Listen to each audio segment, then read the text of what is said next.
about you, Zegas? Do you want to be king? Oh, where'd it go? Wants to be king. Who wants to be king? I'm doing. I'm sorry. Can y'all recognize that voice? Anybody know who that is? Zegas, do you want to be king? Can y'all hear that?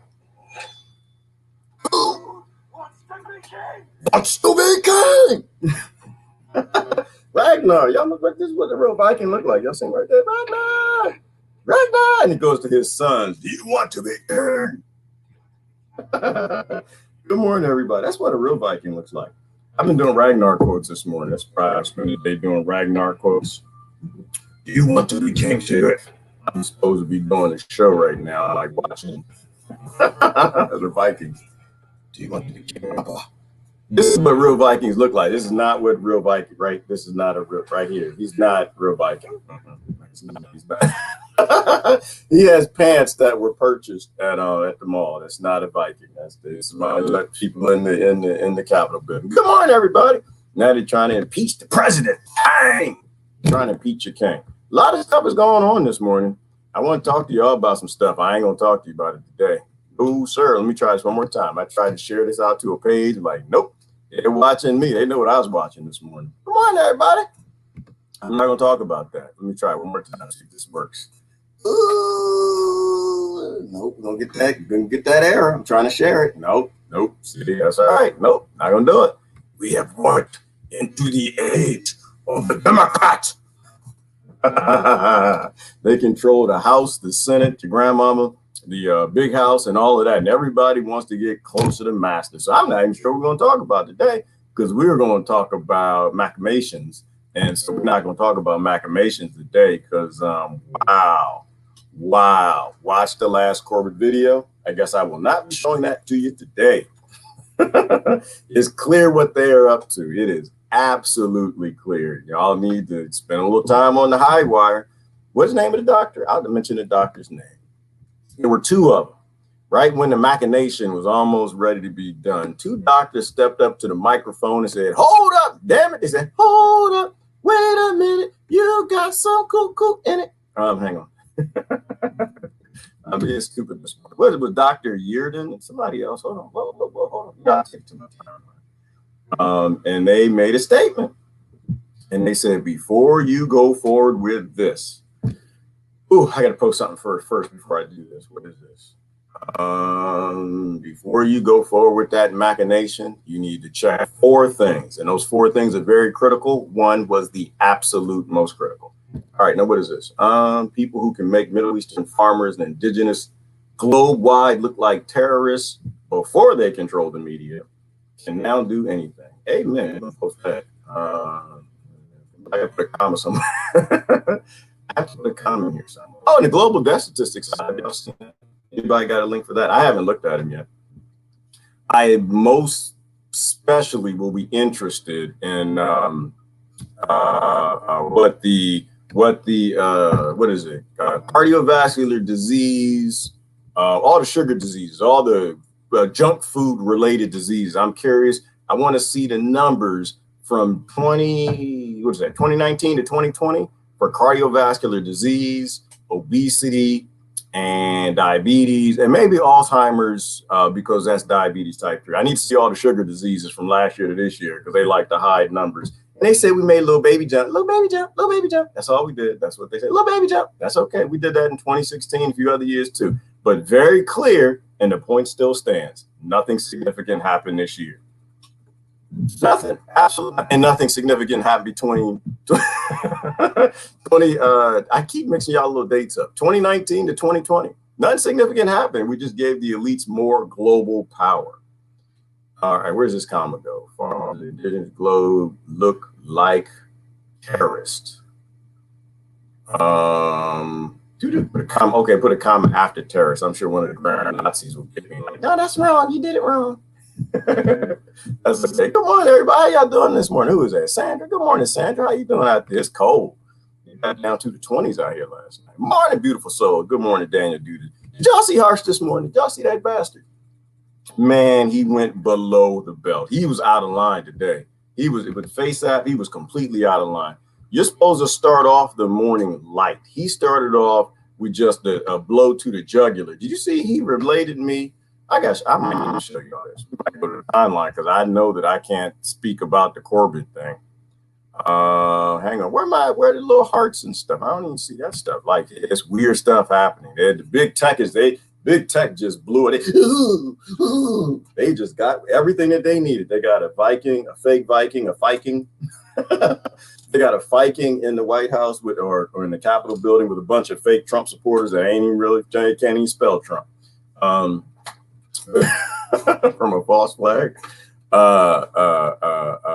The big tech is getting excited. Big tech just had a big launch schlizzle. In fact, speaking of that, I got to get this fake Viking off my screen. Hold on. They're excited. They get everything they want. That the billions in contracts. Who did the video? Y'all remember the video?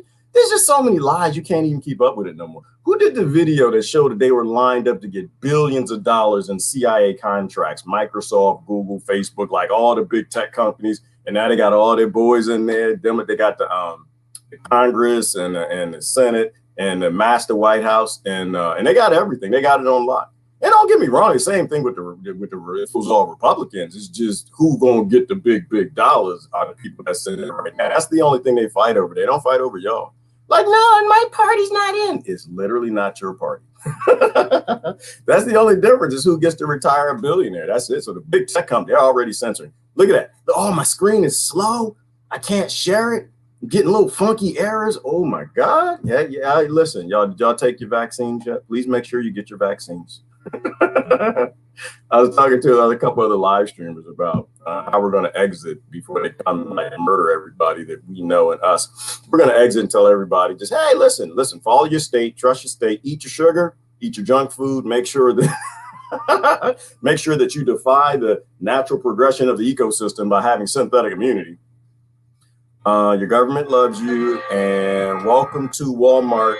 Welcome to what was it? Idiocracy. Welcome to Costco. We love you. We're gonna exit that way. Good morning, Deborah. I want to go to the timeline because I mentioned the doctor's name. Hope that'll get me in trouble. I'm not trying to be in trouble. I don't want to be in trouble. Y'all come in. If there's a person watching me not learning software, I'm not trying to be in trouble. I ain't even picking with y'all. I have zero interest in who is the king of the United States Incorporated. I don't give two damns. I don't give two damns. That's not me. It has nothing to do with me. They didn't kill me. They ain't got nothing. I don't care who the king of ISIS is. I don't care who the king of Al Qaeda is. I don't care who the king of Walmart is. I don't care who the king of Pepsi is. These things are not my business. Leave me alone. I ain't got nothing to do with y'all. I'm just here like, look, you know what, people? I'm looking at something and something don't look right. I'm looking at the numbers like, yeah, buddy, something doesn't look right, But people play this thing and they like, let me get this fake Viking off my screen. Let me get this. They say he was a Black Lives Matter protester. Is that true? Oh Lord, you see the new hashtag. Oh, what's that? Hashtag Italy something? I probably can't even say it. Hashtag Italy. How do you? I hate learning software. I hate y'all censorship. Censorship and sanctions are just acts of war. I'm so sick of y'all. Italy, hashtag Italy. Somebody can post it. I can't say it. Hashtag Italy Nike. Do y'all get that? Hashtag Italy Nike. Hang on, let me get a real Viking up here real quick. Let me get this fake guy on the screen. Yeah, he what? You're gonna see him come out. He's gonna be like the governor of like New Mexico or something real soon. This is what a real Viking look like, baby. This is it. They come in, it's all kind of spears in the background. This is what insurrection looks like. Never happened in the United States of America. They kill every last one of us. They blow me up just for being me. But they're invading the White House. All right, you need to send some bombs to Pennsylvania. Sir, why Pennsylvania? I don't know. Just go on and send them. Send some to Florida too. Just go and get there. It's a whole bunch of insurrection things happening. Anyway, that's what a real insurrection looks like. There you go. Blood, dirt, guts, some axes, and flying arrows. This is what insurrection looks like. That was not an insurrection. Like, oh my God, 25th Amendment. We got to get Trump out of here. And I'm just like sitting back like, you realize that the colonizers that just killed 5 million people since 9/11 been in office since Moses. Put out mass incarceration, brown genocide, white genocide, police shooting children, cops starving babies in Yemen. Like, oh my God, we almost sort of kind of got in the middle of a protest. And then we shot somebody. Oh my God, I was scared. Like, what is Pelosi under the desk or something? Oh my God, I feel like I might kind of be in Yemen. That is not what feeling like Yemen be. That is not what being in Yemen feels like.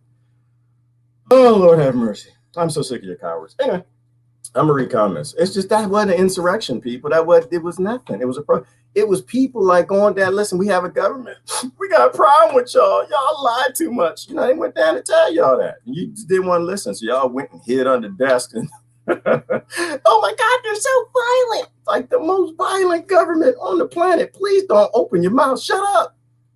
All right, I'm done. Not really. I'm pissed off at heart. So I gotta show you this. I gotta show you this bastard.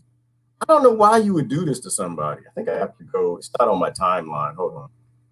I don't know why you would do this to somebody. I have no idea why you would affiliate and associate and be aggressive. That's not how meme wars work, people. Face app works. You're supposed to go slow. You don't go fast. You go slow. He started off this morning. He just went right for the jugular. He hit me in brown genocide. Did y'all see what he affiliated me with? Hold on. I can go to my activity log. Let me go on over here. Post that I was tagged in. I have to allow it on the post because Harsh is a criminal.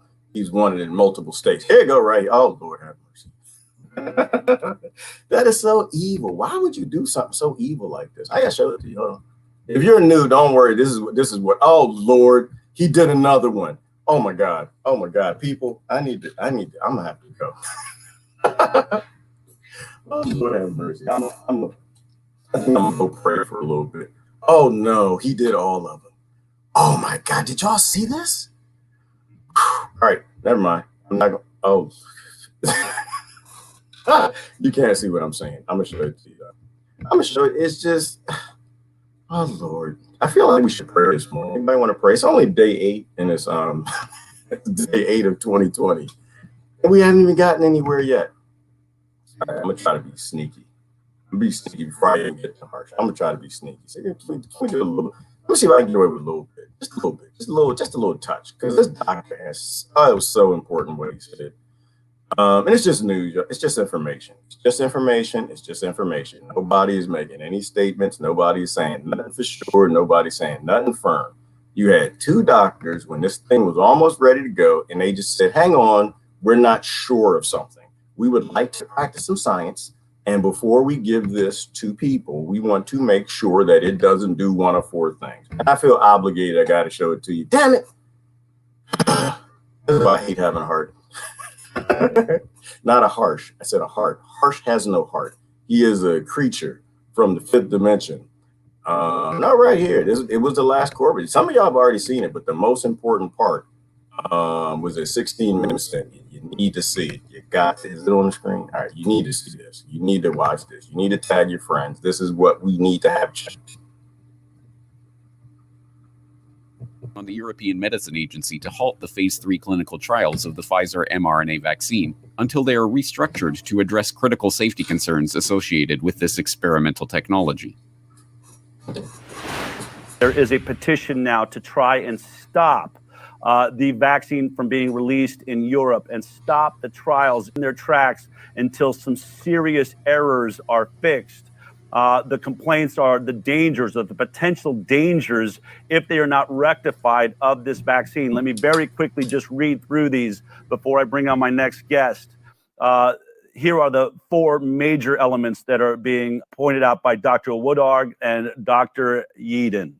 The formation of so-called non-neutralizing antibodies can lead to an exaggerated immune reaction, especially when the test person is confronted with the real wild virus after vaccination. This so-called antibody-dependent amplification, ADE, has long been known from experiments with corona vaccines in cats, for example. In the course of these studies, all cats that initially tolerated the vaccination well died after catching the wild virus. That's problem number 1. Problem number 2, the mRNA vaccines from BioNTech and Pfizer contain polyethylene glycol, PEG. 70% of people develop antibodies against this substance. This means that many people can develop allergic, potentially fatal reactions to the vaccination. Number 3, the vaccinations are expected to produce antibodies against spike proteins of SARS-CoV-2. However, spike proteins also contain syncytin, homologous proteins, which are essential for the formation of the placenta in mammals such as humans. It must be absolutely ruled out that a vaccine against SARS-CoV-2 could trigger an immune reaction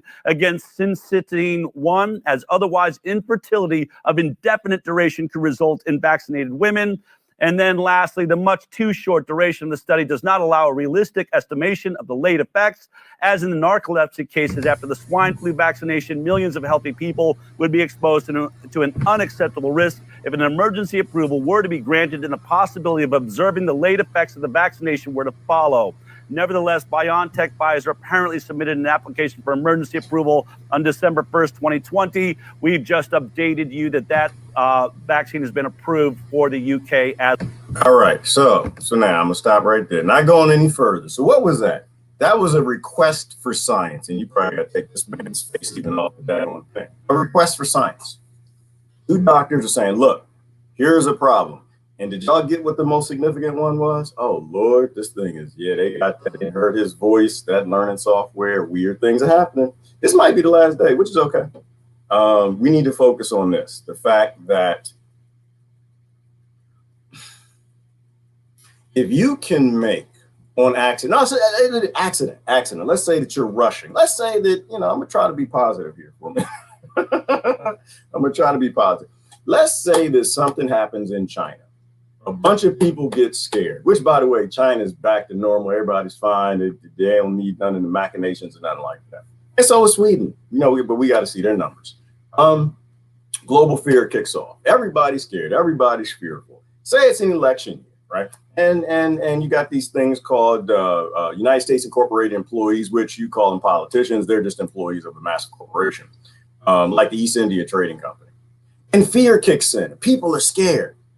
You got to act. You go to the pharmaceutical industry. Hey, we need you to make something to save people because they're scared, they're fearful, and the pharmaceutical industry responds to you, which I can tell you, unfortunately, I work there and I help write some of the technical procedures. Hey, we need you to do this thing in a few months. We can't do this thing in a few months, brother. This takes at least 5 years to make sure. Say, hey, it's okay. We're going to give you some emergency, rip out some regulation, all the procedures and processes and testing and science and everything that you did to make sure that this thing is safe. You don't have to do. Just go on and get it out because we got to deal with public fear. It's an election year. I need to get elected. Blah, blah, blah, blah, blah, blah. Trying to be positive, right? Because everybody thinks they're doing the right thing. Everybody's trying to help. And this is why I think like a principle type of thinking helps, because you realize there are no bad people out there. You just got people, and there are people who are trying to do some good. And usually they're trying to overlook a little bit of bad to do the good. And they rush this thing out. The corporations realize that, oh, no, there's a whole lot of testing we got to do, but it's not going to happen because we need to deal with public fear. But it gets released with this thing, which I don't understand. I ain't no damn doctor. I'm a computer scientist, and I know scientist, but I got a damn brain in my head. I can tell you something that looks like a problem. And that is if that spike protein has a protein that possibly, because they didn't say it did, they just said you need to test it, possibly could mimic a protein that is in a thing called a placenta, and it stops the development of the placenta. If it doesn't have that protein, what does that tell you? Do you know what an autoimmune disease is? Do you know what it means when the body's attacking itself, when it creates antibodies to go after something that it should not be going after? What happens if women's placentas aren't working right? What happens if you got a little girl? And I'm not saying that that's going to happen. They're not saying that. The 2 doctors, which was Dr. Yearden and another doctor, just said, hey, man, y'all need to test this thing first. You can't put this out there in public. Y'all need to. And the CEO just went ahead with it anyway. Well, this is where you get into the SEC thing, right? Because the SEC has a rule and regulation that you have to do what makes profit, right? Or they'll sue you. And so he had to do it. He went ahead with it, but he knew he shouldn't have done that, because if one of those 4 things are true, really bad things are going to happen. And then let's take us to 2 weeks ago, and after he was warned, and I'm sure most people in the pharmaceutical industry, people are good people. I worked with, they're great. I worked for 3 pharmaceutical companies. Very good people. They mean well. They don't have the full picture like we don't. You know, nobody really has the full picture on any of this stuff, and they mean well. Oh, you hang on. I see what's going on. They may not be watching me, y'all. Monkey error. I'm not charging. Hey, be my friend. Next time that I think that the CIA is after me and learning software is watching me or whatever, just ask me. Say, Gerard, did you plug in your old crutchety laptop that you won't buy a new one and you won't replace your power cord because you don't think slavery is a good idea, from stealing minerals from Africa, making the most poor people on the planet, farmers, look like terrorists because they want to steal their resources, and the same people who did that trying to convince you that Trump is this really bad guy. I'm gonna tell you what, y'all not gonna like this next statement. But if y'all colonizers keep after Trump, you're not making him look bad. I'm gonna tell you that. I zero dog in that fight. I will never vote for anybody for the United States Incorporated. None of their staff. All of their staff need to be paddled. But you're not making him look bad. Caesar, when thou protestest too much and you killest people all over the planet, then the people y'all protesting is against must not be as bad as what they are. I don't know how to say it, people. I don't know how to say it. There are people who have children that I care about a lot, mainly little girls. Don't risk assessment. That's the thing. Corporate America, risk assessment. A lot of y'all know what that is. Don't ever put your child in a position where the rest of their life might be irrevocably altered in a negative way because you're scared. Don't ever do it. And I think we rephrase that another way in terms of parenting, right? Like, it was weird. It was a friend of mine said something once, and he had little girls, and the way he put it is, he was here yesterday. It's on the live stream yesterday. He said, as a dad, your number one job is keeping your little girl off the pole. So, and it's not funny. It is funny. It actually is. If you know what I'm talking about, it's funny. He said, that's your job. And I replied, with number one job of boys is just to keep them alive. You got to keep them little, because they always jumping off of roofs, acting crazy, think they Vikings and stuff, fighting each other, getting poles. We used to make dart guns. We used to take nails and put paper around them and get PVC pipe. We thought we was in the jungle. And your friend would run and duck like you could impale and kill that little kid. We've done dumb stuff. We used to have bottle rocket fights, shoot 4th of July stuff at each other. It's just keeping boys alive. That's your goal as a parent. You can keep your boy alive, you did your job. Keep your girl off the pole, you did your job. But everything is risk assessment, right? Like, I don't really have all this interest in, my son went to this school, got this degree or whatever. And to me, you're basically saying, okay, my son went to learn how to use the cotton gin. He could use the cotton gin better than anybody else. He got an LMNOP, PhD, APOC from Stanford University. I'm like, okay, but what are they going to do with it? Are they going to feed are they going to feed the starving? Are they going to build houses for the homeless? Like, how is that going to apply to the human race? Oh no, they're going to go be a banker or doctor for Goldman and Sachs or this, that, or the other for, this industry, whatever. Like, okay, so basically you raise a little greedy bastard and they learn how to use the cotton gin really well. And they're going to love being closer to master, high up in the plantation, making a whole lot of money because they had better training. That's not something to clap. It's not something to clap for. So anyway, where I was going with that is, if there is any level of risk to your little girl that they may have an autoimmune condition created to where they'll be creating antibodies to attack their placenta, the answer is hell no. That's the Capitol Police officer being investigated. Y'all being bad again. What happened? I gotta pop up. Hold on. Which is probably a good segue. I need to talk about something else. I already know you're not supposed to have any scientific discussions on the internet. I get that, or not on their websites. So, I paused. And a good thing on that. Kim Iverson yesterday. So y'all watched her video from yesterday, I hope. She mentioned one thing in the middle of her video before she started talking about the death statistics for for last year, because those are very significant in any conversation anybody's having about cuckoo-demic.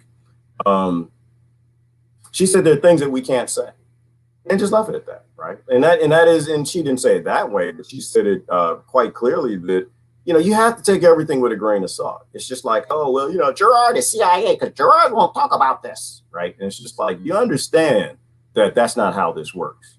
If you want to be, and I don't want to be, I just feel like how the hell did I even get here? I don't even know how I got. I think my friends made me do this because I have a big mouth. If you want to be an influencer, or if that's what you're doing, you can't influence people away from profit. So there are things that you cannot say, and this is what these platforms tell you. And if you say them too well, like a Martin Luther King, they censor you.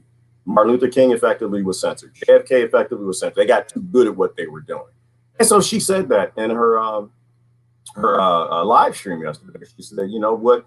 Take it with a grain of salt, guys. I'd love to tell you all the thoughts that are in my head, but I can't. And I'm saying that because that is actually what's in here. I don't tell you what's in here.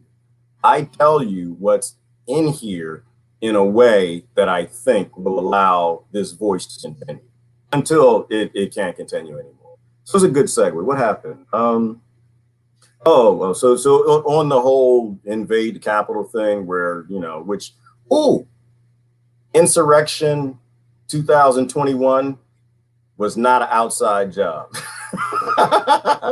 How about that? It was not an outside job. And anybody that's been killing millions of children since 9/11 ain't got no business talking about Donald Trump and nobody else. 25th Amendment, we got to get them out. Let me tell you what that's about. That's just about, they want to get them out of office because they don't want them to run again. Right. And then once again, I'm talking about it from an agnostic United States Incorporated person. I personally don't believe in slavery and slave plantation, but I live in a nation with a bunch of people who think it's a good idea to have a corporation that's pretending to be a government. I think we need to restore the republic. But the scenario is, if they get him kicked out of office, impeachment, it means he can't run in 2024. The next time the colonizers put another master at the top of the plantation. And that's what probably is going to happen. You know why? Because John Bowden, when he does the things that he needs to do, Mr. Brown genocide, I have no idea why Harsh put me on that man's body. Well, I'll show you that in a minute. That bastard. When he does what he has to do, and he's barely going to make 3-4 years. The man can barely stand up now. He doesn't even know. Did y'all see the picture of him kissing the Viking? He can't even carry a conversation, people. The man has issues, big time issues. I already said I feel sorry for him. I think it was a bad idea that anybody would put that man in the position that he is, but he's got issues. And so who's going to run against Trump? Let me ask you a question. Who in the world in the Democratic Party can beat Trump? Who? Who can beat him now? Who could beat him a few months ago? Who? Anybody? You better not say John Bowden. Better not say John, but who can beat him? In terms of, oh Lord, I just saw another one of his.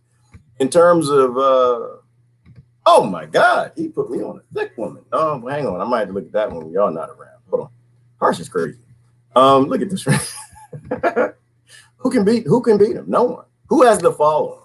And this is assuming that they actually count the votes. I'm kind of in a little bit of a fantasy land right now. Can y'all see this right here? Yeah, you can see it. The Vikings don't kiss Bowdens. They don't do that. That's not what Vikings do. Nobody can beat him. So I guess the way that works is that if they impeach him, it means he can't run in 2024. Right? And that's what that's about, because they're just going to put him back in. I know my Trump friends. I know them. People, listen, these people got Trump draws. There's no way you're going to beat him. See, y'all got him if they actually counted the votes, in which I don't think they did, because the hashtag Italy Nike, it's not hashtag Italy Nike. I just don't want to say the hashtag. But you look it up. It's weird. I don't know if it's confirmed, but what they're saying is interesting. You might want to check it out. They're not going to let it go. They're not going to let it go. They're going to put him back in office in 2024. It was very clear from the amount of people who were down there at the Capitol who the majority want to be in that position. And if y'all got him, you got him on this mail-in idea. If they knew ahead of time and he wasn't stupid enough to say don't mail in votes for me, he'd have won. He'd have won. Not the whole, what is that, electoral college nonsense, but popular vote. So if they know ahead of time that they need to mail these things in, then let's go mail them in. Impeach Bowden. Yes, Mike Russo.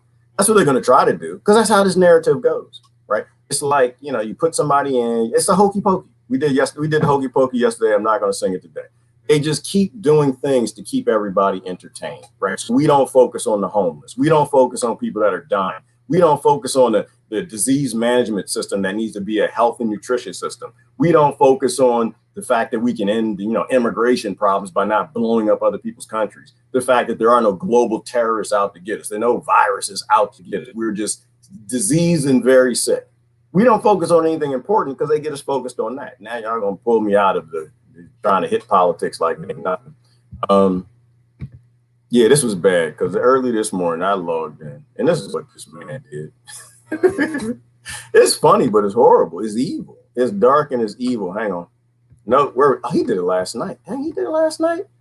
He didn't even sleep. He does not even sleep. I was asleep. I didn't even. There you go, right there. Look at this right here. This is a problem. And I guess it's Joe driving Bowden. I don't know why he's on a koala bear. I don't know if is that a suit or something that attracts more people, kids or something. I have no idea what the hell that is. But I find that highly offensive. I've never been offended on Facebook ever. And if I'm going to be offended, it's going to be offended by you calling me Joe Gerard Biden. I have issue with that. I have major issue with that. Number one, I have never said anything in support of Mr. Jim Crow Joe. I've never said that. I grew up in the 80s in Washington, D.C., and anybody that came near that crime bill, I'm waiting still to smack with a piece of eggplant. All right, or just shove some okra in their food. So I'm a little offended. I am a little offended that you would affiliate me in any way with Mr. Brown genocide. I'm not interested in that. Mr. Systemic Racist Jim Crow Joe writing laws. And the bad thing about this, we start off the day in such a way that there's nowhere for me to go. I can't. I tried to put him on Clinton, and it doesn't even work. Like he just went to the bottom of the barrel. No, he put me on Bill. See, this is the problem. Get this. I got him right here on Hillary. I was like Hillary. I was like, yeah, but it didn't feel as evil as that. And then he went and put then look at this. And then he put me on Hillary. He's a bastard. And then he put me on the other guy that can't even control his eggplant. This is where the things are in the state of America right now, people. If you're watching from another country, this is just what we're doing right now. He put me on Trump, and then look at this. Then he put me on who is this? This is military guy, the guy who votes for war every time, and they say he never voted for war. This is what I'm doing, y'all. This is the extent of it. We literally have something being rolled out. Something is being rolled out that should not be being rolled out. Something is being rolled out that that might sterilize people, and they won't know about it for a while. There are young people who are trusting us, right? We, the adults, are the ones who are making the decisions and building the world for things that we won't question. Question everything, people. Question. Do you think that the Vikings didn't question things? They questioned things. If one of their leaders was acting up, kissing little children or something, what do you think that man would do? Huh? Yes, Mr. Vowell. That's another one. I'm gonna do comments. That's another one. Is Vowell. He wrote the Violence Against Women's Act, which created more spousal murder in the country.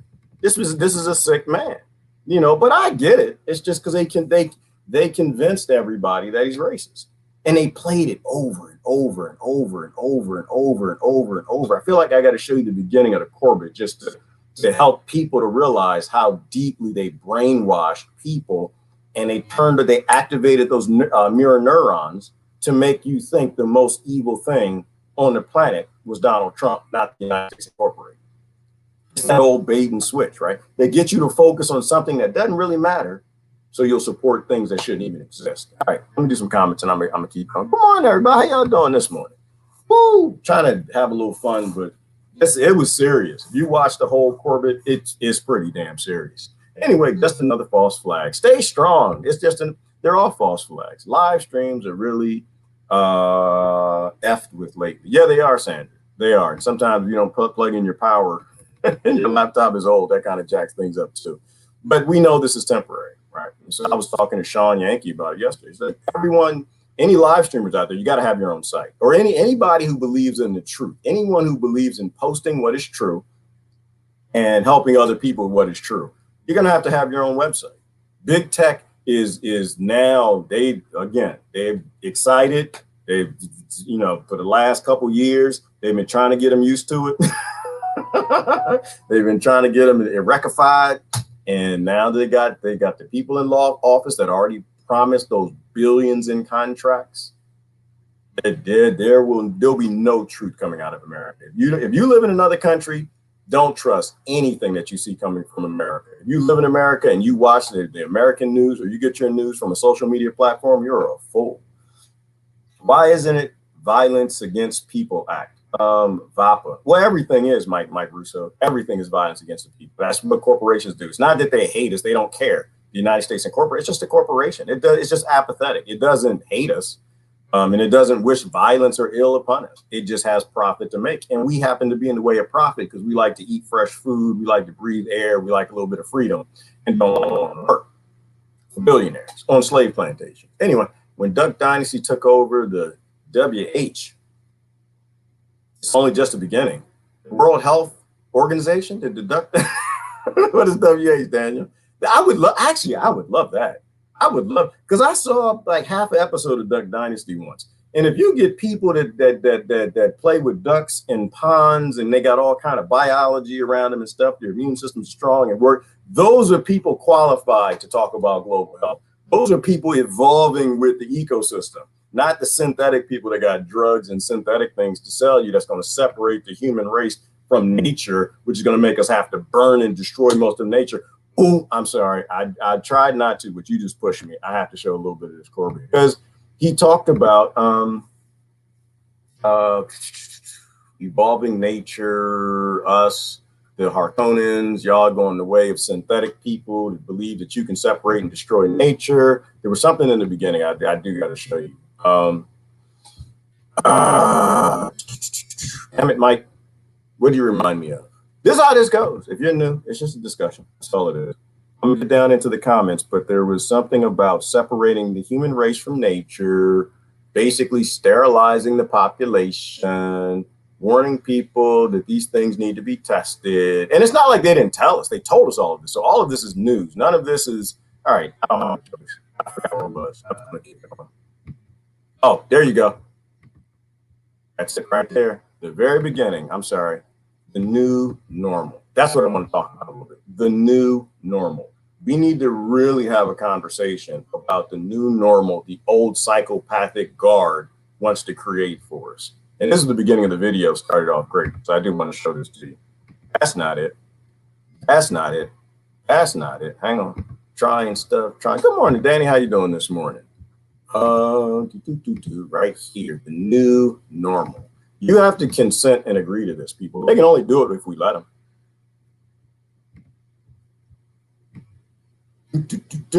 You're turning into Corbett. Since the dawn of the corona crisis, we have been told over and over that the world has changed forever. What we're going to have to figure out, and I think what we're all going to have to figure out together, is what our new normal looks like. Our new normal includes physical distancing from others. Our new normal includes wearing masks where appropriate. Our new normal includes us knowing where this virus is each and every day, where we live, where we work, where we want to travel. What we've gone through and the challenges that I'm sharing with you really is Arizona's new normal, and it's our new normal for the foreseeable future. I really want to ask people to get their heads around that. This pandemic has provided an opportunity for a reset.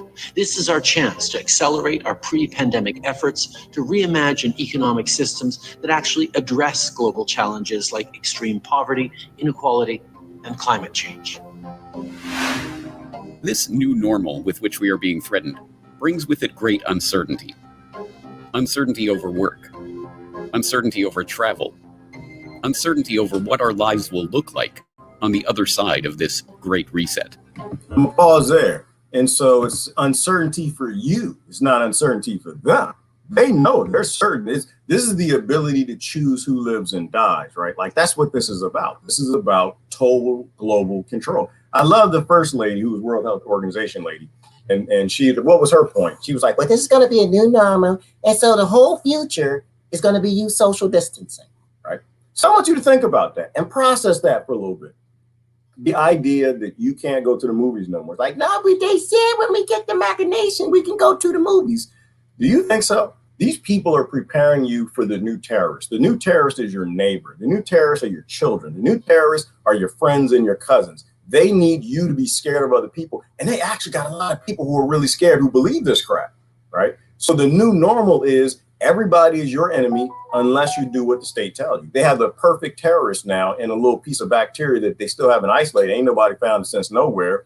And they can make you wear a tracking system designed by Mr. Fence, who developed it in the third world because what was his excuse? His excuse, which they talked about later, was, oh, well, we don't know who got the machination. Like they're like, basically they're like stray dogs running around and we don't know who has what. So we need a means of injecting people who don't even speak our language because we're aliens to this country. Hello? We're colonizers to this land and we're experimenting on them and their children. We need a way of marking them so we know what they are, like a dog. At least dogs have dog tags, right? They don't have marks. And so it's a mark of the beast. And so they're literally telling you that your new normal is your old life is gone. You will never get it back. That you need to be tracked like a dog. You need to have a shot record. We need to know where you are, where the virus is at, where this is at, that's at, that's at. You can't go here. You can't go to this. A social credit score, a total digital slave plantation. And tell me that you're happy about 2021. That's why I did this video on New Year's Day. I was pissed off. I had to cuss that day because we didn't change anything. People go, oh, yeah, it's 2021. Nothing changed. The global elite has unfathomable power. We gave it to them. Like I was thinking about it like this, I'm thinking about it another way this morning. It's like a power vacuum, right? There are power vacuums that come from war, and you don't have a choice. You have to leave a land because another group is coming in. Then there are power vacuums because you're cowards. Because we decide that we need to hide from something ain't nobody ever seen, ain't nobody ever found, ain't never been isolated, and they say that. But what does oligarch do? What do authorities do in a power vacuum? They take the power. That's what they're supposed to do. So if you are giving them power, you are creating. That's not even a vacuum. It's a reverse power. It's like a blow. It's like we just gave the global elite a blowjob. We're just blowing freedom and power everywhere. Hey, come on and take it. They didn't even ask for it, but we're scared of each other. And all you got to do is just go back to eating healthy. Anyway, but that's me. I believe in nature, natural science. I'm with science. I'm with nature. I'm with natural science. I'm not with the 1% science. I don't know what that is. All right, let me get back down. We got to know where it is every day. F that, right, Scott? So what do they mean by that? They have to know where you are every single day. Where you're going, when you're coming back, who you're with, who was at your party, who you invited to do this. And this is crazy, but I'll do a little bit more. We'll push the limits. But there is one thing that we can be certain about. If the Gateses and the Faucis and the representatives of the international medical establishment get their way, life will not return to normal until the entire planet is vaccinated against SARS-CoV-2. It is fair to say things won't go back to truly normal until we have a vaccine that we've gotten out to basically the entire world. Realistically, COVID-19 will be here for the next 18 months or more. We will not be able to return to normalcy until we find a vaccine or effective medications. The hard fact is, until we find a vaccine, going back to normal means putting lives at risk. This will be the new normal until a vaccine is developed. As I said, normal it will not be, at least until we had herd immunity and we have a vaccine. So if we get the overwhelming majority of people taking the vaccine, and you have on the one hand an effective vaccine, on the other hand a high degree of uptake of the vaccine, we could start getting things back to relative normal as we get into the second and third quarter of the year, where people can start thinking about doing things that were too dangerous just months ago. The only thing that will really allow life as we once knew it to resume is a vaccine. This message has been repeated so frequently and so consistently by public health officials, political leaders, and media commentators that many have begun to believe it. And now, the public is being prepared for an unprecedented global vaccination campaign, taking the form of a military operation. It is this effort that I can look you in the face and say to you, EUA comes, 24 hours later, vaccines will be distributed out to the American people and be ready for administration. The plan is to rush a new generation of experimental vaccines to market and deliver them at warp speed before any long-term testing has even been attempted. What many do not yet understand, however, is that the vaccines that are being developed for SARS-CoV-2 are unlike any vaccines that have ever been used on the human population before. And, as radically different as these vaccines appear, they represent only the very beginning of a complete transformation of vaccine technology that is currently taking place in research labs across the planet. This is a study of the future of vaccines. You're tuned into the Corbett Report.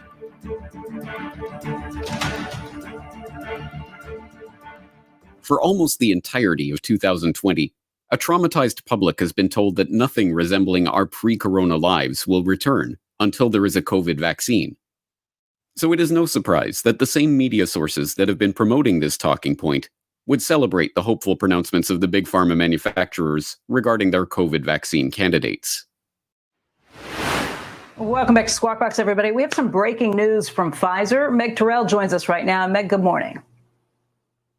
Good morning, Becky. This is the news that we've been waiting to hear. Pfizer and BioNTech reporting the first results from their phase 3 vaccine trial, saying that in this interim look, the vaccine showed to be more than 90% effective.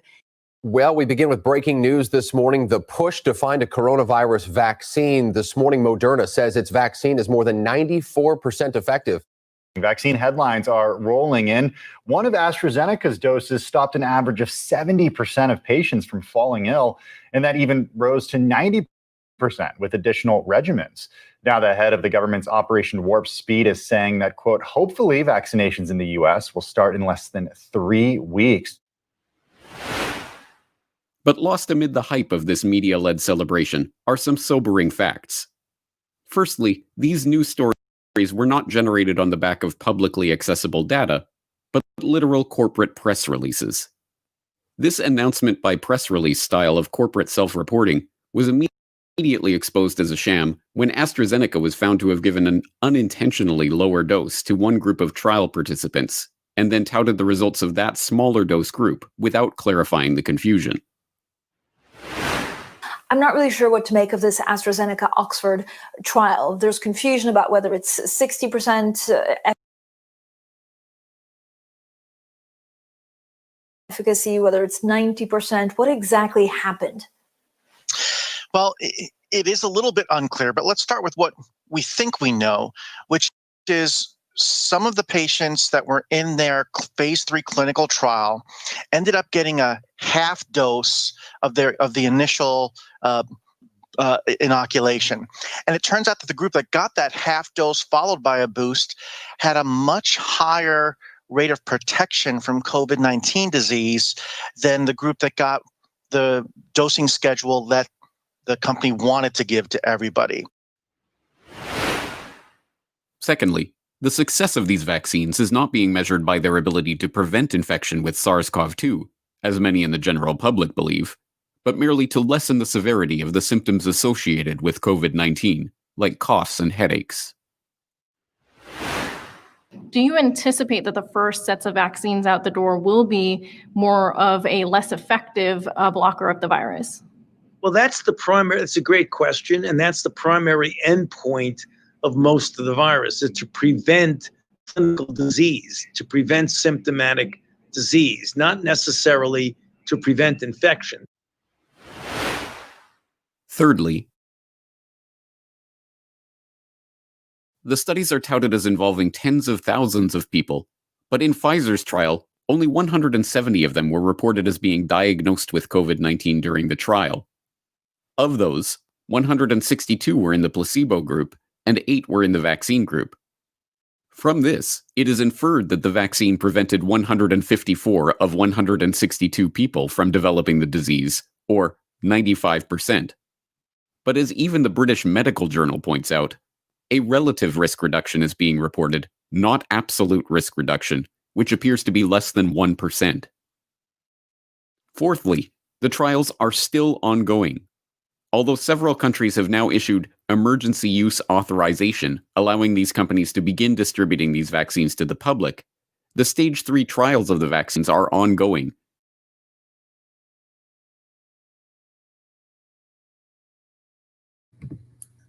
We're going to stop there because we pushed the envelope far enough. Yeah, you're never going to cheat nature, people. And once again, let me clarify, just in case anybody, I am not anti-vax. I am not against any technology. I am against people making uninformed decisions, right?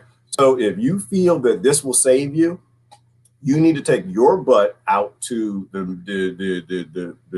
would say the university websites, not the actual corporation websites, and actually find out what the 3 types of vaccines are and what the new one is, and do your homework, because the Pfizer and the Moderna one are the newest one, the mRNA. To me, it's sexy, to be honest with you. So I'm not anti-technology. I think it's sexy. I think in the future, they might save the human race. But I think if we continue the corporate model, they could take out the human race. This is my issue. My issue is you're forcing things on people and you're compelling people to do things you're not giving them informed consent over, right? So you need to do your own homework. You got to do your own research. Don't listen to me and don't listen to anybody here. If they post links, go do your own research and your own science. Look at what the 3 types are versus the new type. And then look at the companies. If you are convinced that this is going to help you, if you're convinced that you want to take this in it to save your children, because they're different ones. Pfizer, Moderna, AstraZeneca, I think there's one or two, Johnson & Johnson. There are a bunch of them are in the race, right? It's like a car. It's like buying a car. So don't be mad at me. I'm not against cars either. But certain cars I'm not going to buy, right? Certain cars are too expensive. Other cars, they don't do no testing on. Other cars blow up when you hit them in the back of the bumper because they got that bolt in front of the gas tank. You know, so it's not, the problem isn't the technology. The problem is they're not informing you. They're convincing you that you can drink a whole bunch of soda pop with Pop Rocks. Ain't nothing gonna happen. And nothing's gonna happen. We did that one too. That's why I said with boys, the goal is just to keep them alive. We did that too. The minute we heard, oh my God, somebody died because they ate Pop Rocks and soda pop. Do y'all know what Pop Rocks are? Do they even still sell those things? Talking about chemical you should never put in your mouth. I don't even know what the hell them things are making. They were little rocks. You take them and you put them in your mouth. They start popping in your mouth, and it's fun for kids. But my parents should have known damn better not to let me put something in my mouth that was not a vegetable. But they said that we heard on the news, the kids and I and my friends, oh my God, some kid died from eating Pop Rocks and soda. So being a boy, the first thing, I've got to try Pop Rocks and soda. I've got to do the science. So we started, you know, because you had the double dog dare, and you had the triple dog dare, and you had the atomic dog dare. You get that dare, you got to do it, you know. So once again, it's just keeping boys alive, keeping boys. And that's a good reason why you shouldn't trust me. I don't tell anybody trust me. Damn it, I used to eat Pop Rocks and soda like it was going out of style. And actually, it had a different, funny kind of tingle in your mouth. And maybe a kid did die from it. I don't know. I think it's probably fake news. I think that it was just an opposing corporation that didn't like it. So it was a juice company. They didn't want people buying more soda. So everything is always a corporate decision. Did y'all get what corporate talked about when he said that this was done on the corporate news? This is the same thing, right? And so the news runs with it because the corporation says, 95, 94, 97, something like that, effective. If I remember, something like that. Damn, it's good. Because the media, because the corporation that makes it said it, the corporations that literally our government lets regulate theirself. If Acme Company made an airplane and said, look, it's safe. Damn it, did you hear me? We said it's safe, and the news go out and say, hey, yeah, the Acme airplanes are safe. And y'all didn't never watch, what is that, Roadrunner? What's the name of it? Say the kid, y'all young people, because you don't understand how all this works. The Acme airplane, yeah, I don't know. See, this gets back to my whole same thing about the whole the hydraulics on the airplane. Say you're about to get on the Acme plane. You got you, your mama, kids, grandmama, and everybody about to get on the airplane. And an engineer comes and whispers in you, hey, we used to have cartoons in the past and everything Acme blows up and it doesn't make it. And I'm an engineer on the airplane. I'm going to tell you, they haven't changed anything since 1976 when swine flu came through. They still got the same problems. Some of y'all get that. Some of y'all don't. That's okay. Do your homework. You still got the same problems. Don't get on that airplane. And he left. And then 99 other engineers came to me and said, hey, the airplane is safe, brother. Get on that plane. Get your butt on that plane. You got them tickets, man. Go on and get on that plane. 99 other people said that to me. I guarantee you what? I ain't getting on that damn airplane. It better be something on the other side. First of all, my kids ain't getting on it. Hell no. If I had a wife at the time, she ain't getting on that joker. Grandmama ain't getting on that joker. If I gotta be at the other end, I'd go to the parachute. Go to the parachute store. Say, y'all go to the gift shop. Y'all got any parachutes? Speaking of that would make a great joke. But somebody should open a parachute gift store, a kiosk in the airport. But you need a parachute, man. You don't ever jump off of what a corporation says. And so, but this is how this all works up, right? Like, so the corporation says it, we take it as fact, the news reports it, we take it like, oh, it's a government consent thing. We look at the Global Health Organization like they know something about some global health, and they don't have nobody from Duck Dynasty in the damn organization that even knows what mud is. They all live sterile lives. And it gets away with itself. Like, the more I think about it and I describe it in my head, you tell me what you see. What I see is I see an avalanche. I see an avalanche of things that are happening, right? And I'm saying that because I can't say what I said when this all began because they're censoring all of that. There's a lot more going on. But from you're just waking up perspective, it's an avalanche of disaster capitalism. Everybody's making money. This happens, this little pebble rolls down, creates this pebble, and MSNBC says 92, the ABC guy says 94, if somebody says 95, oh, it's all safe and effective, great, that thing. You got a CEO that's selling his stock. He sold his stock the day they said 3% of the people had the same problem they had in 1976 with the facial paralysis, Guillain-Barré, messenger neuron, stuff like that. Stay calm. Oligarchs run the world. The world is being run by a global cult. If you have children and people depending upon your decisions, you need to do the research. That's my point. I'm not pro Tylenol. I'm not anti-Tylenol. I am, if you sell some damn Tylenol and people die because of it or they become sterilized, you need to be sued. All right? Anything else is a religion. Any product sold in any country that has never been here for the billions of years that all the other species on this planet have been here that never had any damn problems before that product with evolving with the ecosystem if they ate the food that was actually supposed to be on their species diet. You cannot force that on anyone. You can't compel anybody to do that. But it's okay. I think, and here's the happy part. Like I said, I think it's going to create a massive peaceful insurrection of people saying, you know what? I get it now. Like Eric July said, right? I get it. If you're saying I can't go to your movie theater unless I have a face diaper or I sit 80 feet away, and I use the movie theater to pick chicks up, then I get that. I ain't picking no chicks up. So I'm gonna go to a movie theater that lets me not wear a face diaper so she can see what I look like, because women need to see that thing. And I can talk to her way where I don't look like a damn fool. I'm gonna start a movie theater. And I put little jokes around that, but just real talk. If you're saying I can't go to your school, okay, so we're gonna have a whole bunch of human organic schools that open up. Say, okay, well, I can't teach at the school. Okay, I'm gonna open up a virtual teaching school and I'm gonna teach. I'm gonna join up with some other teachers who don't want to go along with this bullshit because we're not gonna put kids in face diapers and abuse them and treat them like they're lepers. We're gonna open up our own school. Right. That's the revolution that we need, is people doing their own things. Okay, I get it. I can't come in your grocery store and buy your chemical soap, or your chemical soap was killing grandma anyway. So I ain't gonna buy your chemical soap. I'm gonna learn how to make soap. I'm gonna learn how to make makeup. No, I don't need to go to your makeup counter. That's all poison anyway. We understand y'all putting poisons in that stuff that get trapped in breast tissue, and that's where breast cancer comes from. This is a great thing, people. It is a great thing that they pushed this damn thing so hard. And yes, I do want the headdress. That's the only way I'd vote, Mike. If headdress man, where is he? Let me bring him back. I would do that. I would vote for headdress man. Hang on, let's bring headdress man back. I would. Don't dare me. I would vote for him twice. I'd go up there. I'd do what these criminals just did. I would vote for him. You know why? Because nothing would change. That's the only reason I'd vote for him. So people can see that nothing will change. Nothing. Absolutely nothing. Corporations make these decisions. All right. That's it. And then I wouldn't vote. And I tell people about 1871, get rid of the Washington, D.C. Act. Let's go back to BNP. Okay.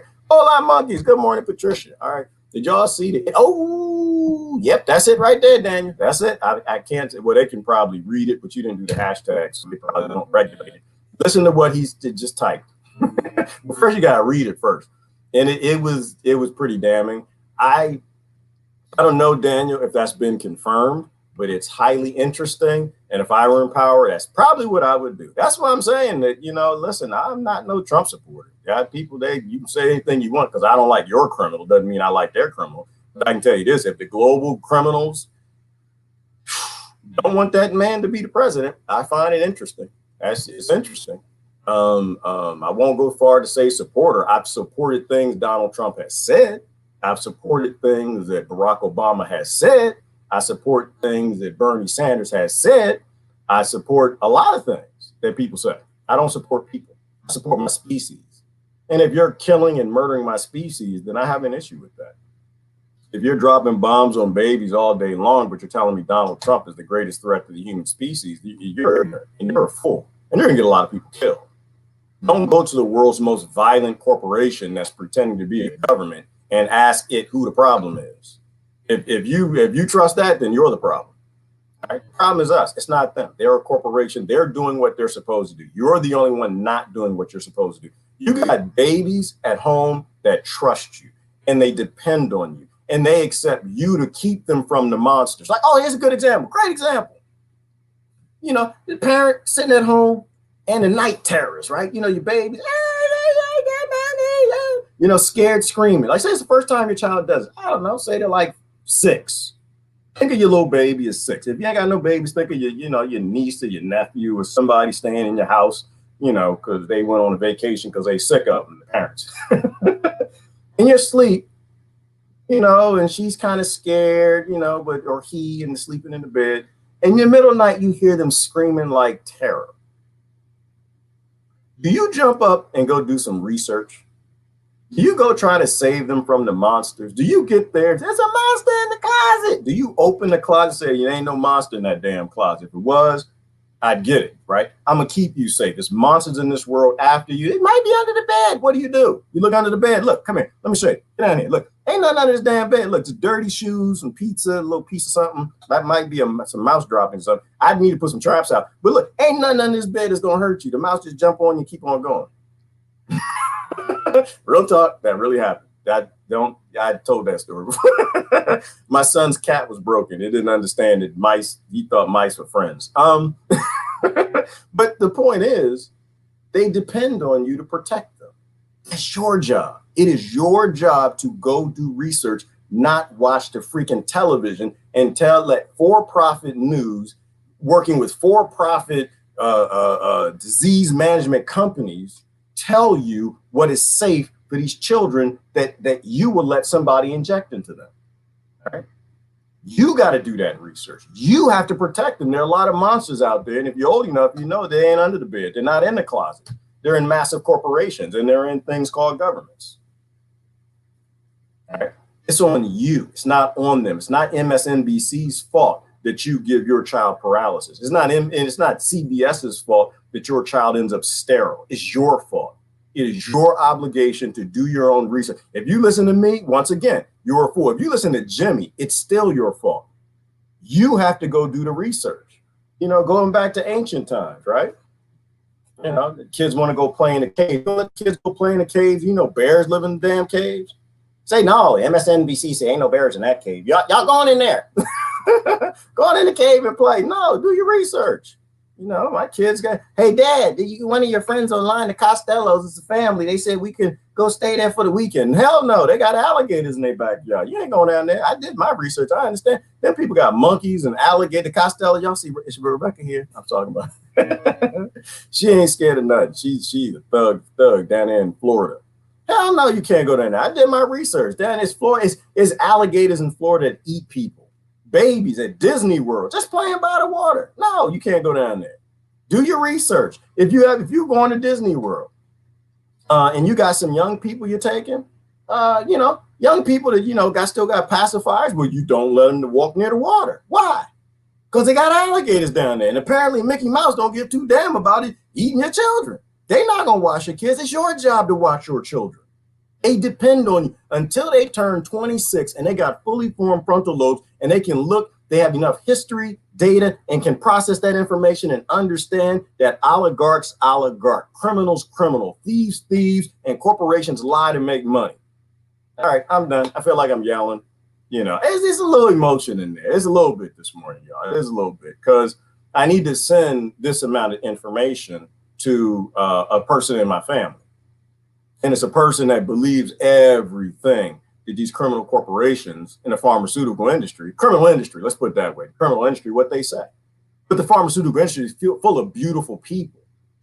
Biggest problem I have, people, is while the family member I'm thinking about, they speak from a position of theory because they believe all this bullshit.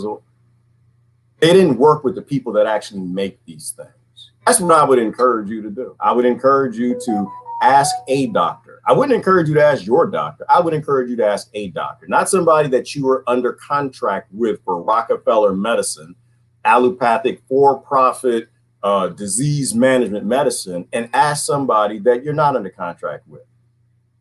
And if you can't, well, that's not the first person I would ask you. The first person I would say go to the highwire.com. Somebody mentioned the title in that video. That's a great video. Don't get me wrong, Corbett, and you can watch the Corbett video, but that's not the video I'm going to send to this person.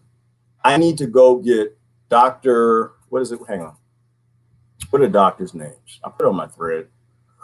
Speaking vaguely, because we live in a time now where big tech corporations are starting doing major censoring. Dr. Yearden, anyone post it? You feel my pain? Thank you, Darlene. It is a painful thing because a person has two girls who I care about, two of the most beautiful girls on this planet. Oh, just critical thinking, funny, smart. And if something happened to those girls, I know that this person would regret it. Those are his daughters and her daughters. They got a mama too. But we allow belief to dictate what we do. It's Dr. Wodarg, Wodarg, and Dr. Yearden. They're the ones who said, hey, we got to pause on this. There are 4 things that need to be tested before we let it go. And it's possible, y'all, that they tested. And it's fine. Those 4 things aren't even a concern. But do you let your kids go in the bear cave until you go in the bear cave first? That's the question you got to ask yourself. And we do have an obligation to share this information with our families, our friends, right? And a lot of them don't want to hear it, which is, to a degree, this might not be their event. Right? This may not be the event that they need to listen to you on. I trust the universe. I trust science. I trust not censored science. I trust science in that when it is uncensored and you look at all sources and all data, you possibly could make a good decision. Well, at least you're making the best decision that we can at this moment in time in human evolution. And you have to send it because they may not trust you. They might say, who's that? Pat Hauser? No, Jimmy T is over there. Jimmy. They might say, Jimmy crazy. I know Jimmy.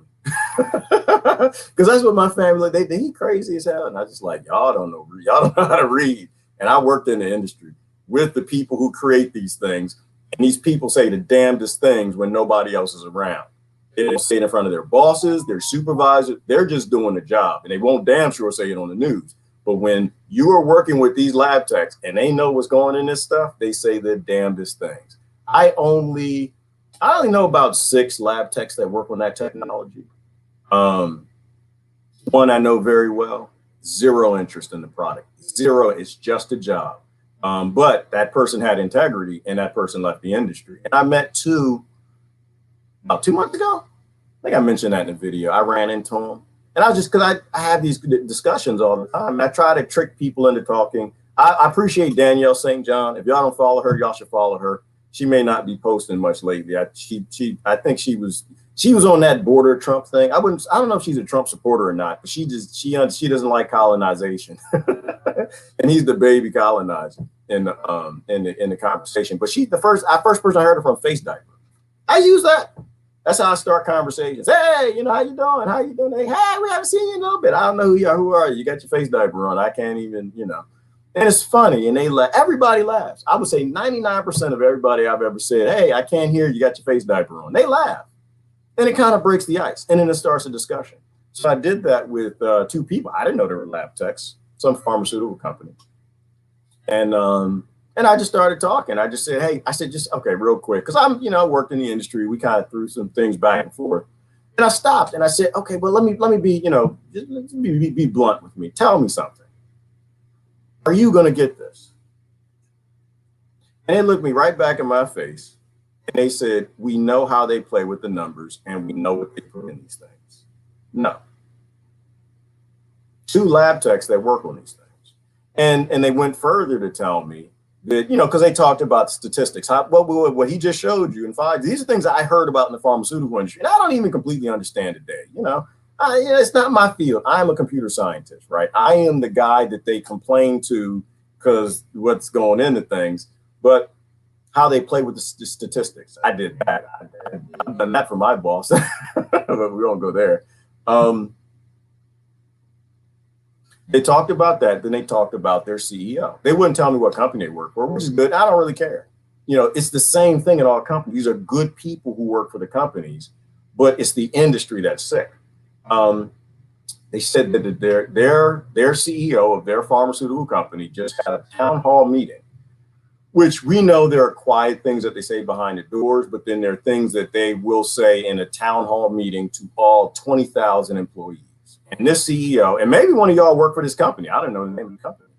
His statement as a man, so he's CEO, he said, I know a lot of you guys are going to go out and get the machination.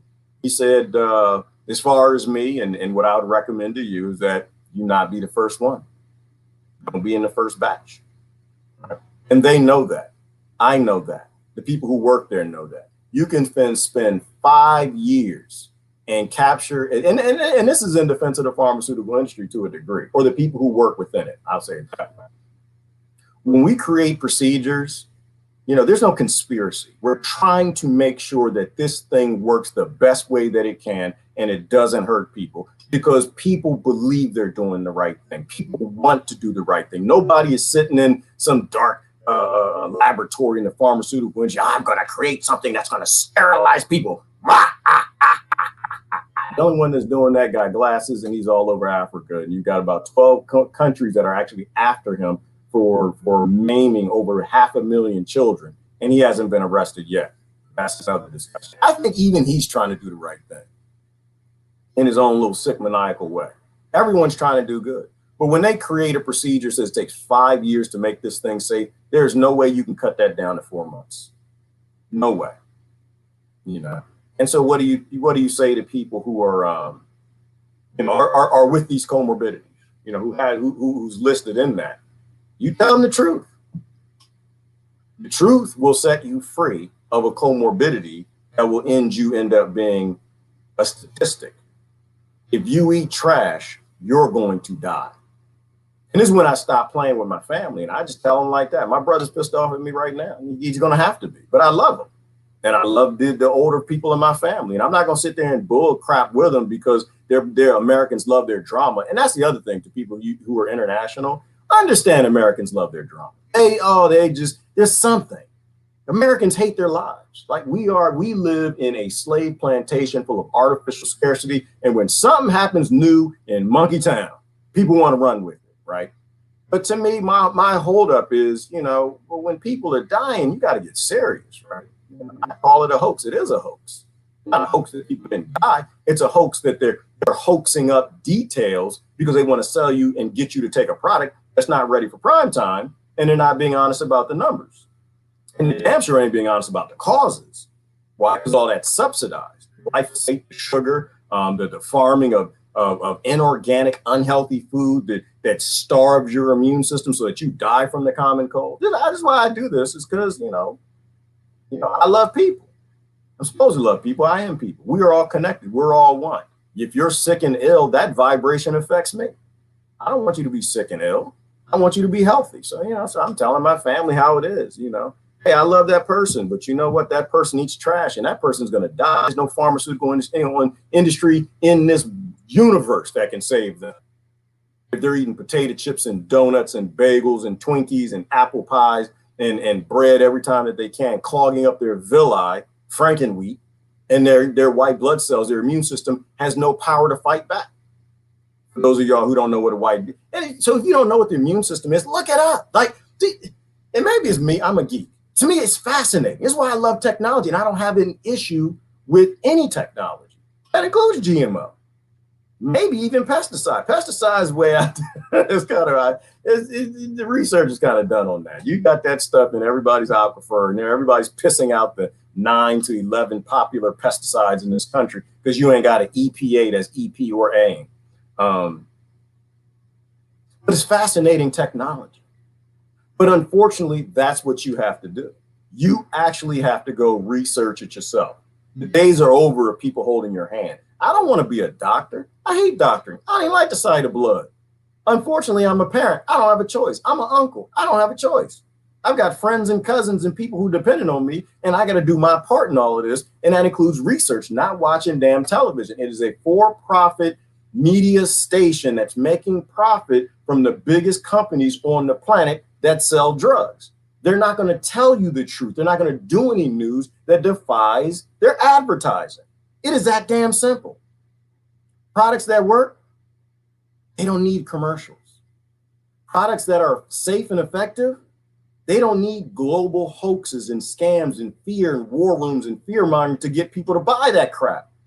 Things that work, I'd race in my car to go, if it's Jimmy and Jimmy was sick of something and Jimmy lived an hour from me and I couldn't reach Jimmy on the phone, but I know he was suffering from something and I found out I could help Jimmy, I'm gonna get in my damn car. You know, my dad, if I get a strike at work, damn it, I'm gonna get my strike at work, but I'm gonna race to go tell Jimmy. Why? Because it works. Jimmy, we got that same problem. I took this, it worked. Word of mouth. You don't need a commercial for things that work. You need commercials for things that work-ish. Have a global commercial as a global hoax of a scam of a false flag that you have to hide the reason why people are dying from. That's less than working. There's something greater that is afoot, people. This is where we got to grow up. And I'm getting serious. I'm gonna do comments. I don't like to get too serious. It's kind of, I really don't think I'm here anyway. I'm just a wave. I'm a spiritual creature having a human experience. And you know, but you got to do your own research, people. Do not be ignorant. Do not be ignorant. Don't be the ignorant one in your family. Right? Don't be the ignorant one that gets somebody else killed or sterilized because you're going along with a religion. Because that's really what it is now. It's a religion. You're making statements on things you haven't researched, and there are no facts that exist that are safe. Those 2 doctors told you you need to do a lot more tests. And that's 4 tests and probably 400 tests that need to be done, as well as long-term studies. It is the worst moment in American history if you don't know American history. It's the worst. We are in the worst moment, probably, Jimmy, in world history. I don't think this has to do with America. I think it's world history. We are in the worst moment. We literally have a global population that rather trust the kings and the lords than their own neighbors or their own lying eyes or their own research. And they're making statements that are borderline religious. Jimmy? What was it? Goodness great. Kim Iverson. What did she say? She said something else. A fantastic video. Y'all should watch it. I'll post the link. She said this morning. Or was it somebody? Hang on. I have to think about it. I don't have enough coffee in me. Hang on. Over-trusting population. Trust the TV too damn much. It's not news. It's for-profit advertisement. Had to come to me. There's a lot of stuff in my head. There's a lot of stuff going on. I'm sorry about that, people. Sometimes, you know, it's a lot of stuff. At 29, you know, your brain does things, you know, other things on your mind. All right, I've been listening to George Carlin last interview in 2008, which was his biography. What an amazing being. I did too, Sandra. Is that the one where he said some things that were a little out there, a little crazy? I think George Carlin saw this stuff coming a long time ago. He didn't see this, but he saw that, you keep giving your power and energy over to psychopaths. Ain't nothing good gonna happen. You keep eating trash and mega malls and mega mini malls and stuff in your face with okra and sugar and all kind of nasty, disgusting things that get you just shooting brown stuff out your butt. That's not healthy. So they say okra is a vegetable. Okra ain't no damn vegetable. It's a piece of dried up snot that falls off of an innocent plant. Oh, did y'all see? Oh, I gotta show. I'm gonna show you. I gotta show you this. I'm sorry. Harsh has been getting me good this morning. I'm gonna show you something. Then Sandra, I'm gonna come back to your I'm having so much. You got to enjoy the apocalypse, people. I'm enjoying the apocalypse. It's consciousness. That's the only reason why. The only reason why I laugh and I'm not scared and hiding in my house in a face diaper. Like I told my brother, I said, dude, we probably already got it. And I text that to him 8 months ago. So, you're coming down, bring your face diaper. That's not going to happen.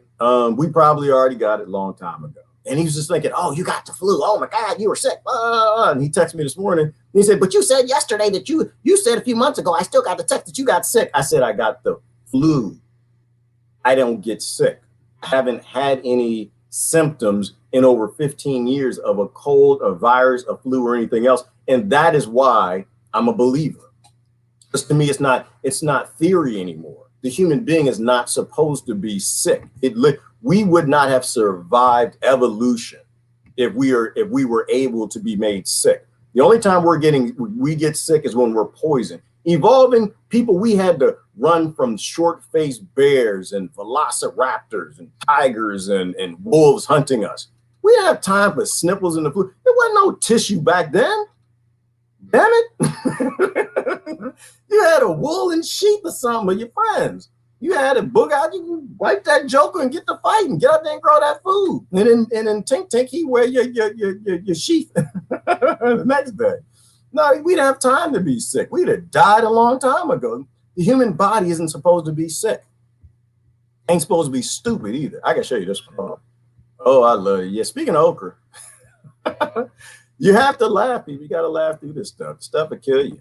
The being too serious about all of this ignorance will kill you. You got to have some fun. I have fun. Y'all see Harsh right here when he and Mr. Fence was going to have a baby. That was a great one. I had to get the app, and it was an important one. Yeah, because he liked to cook okra. He says good and everything. I thought this was his video.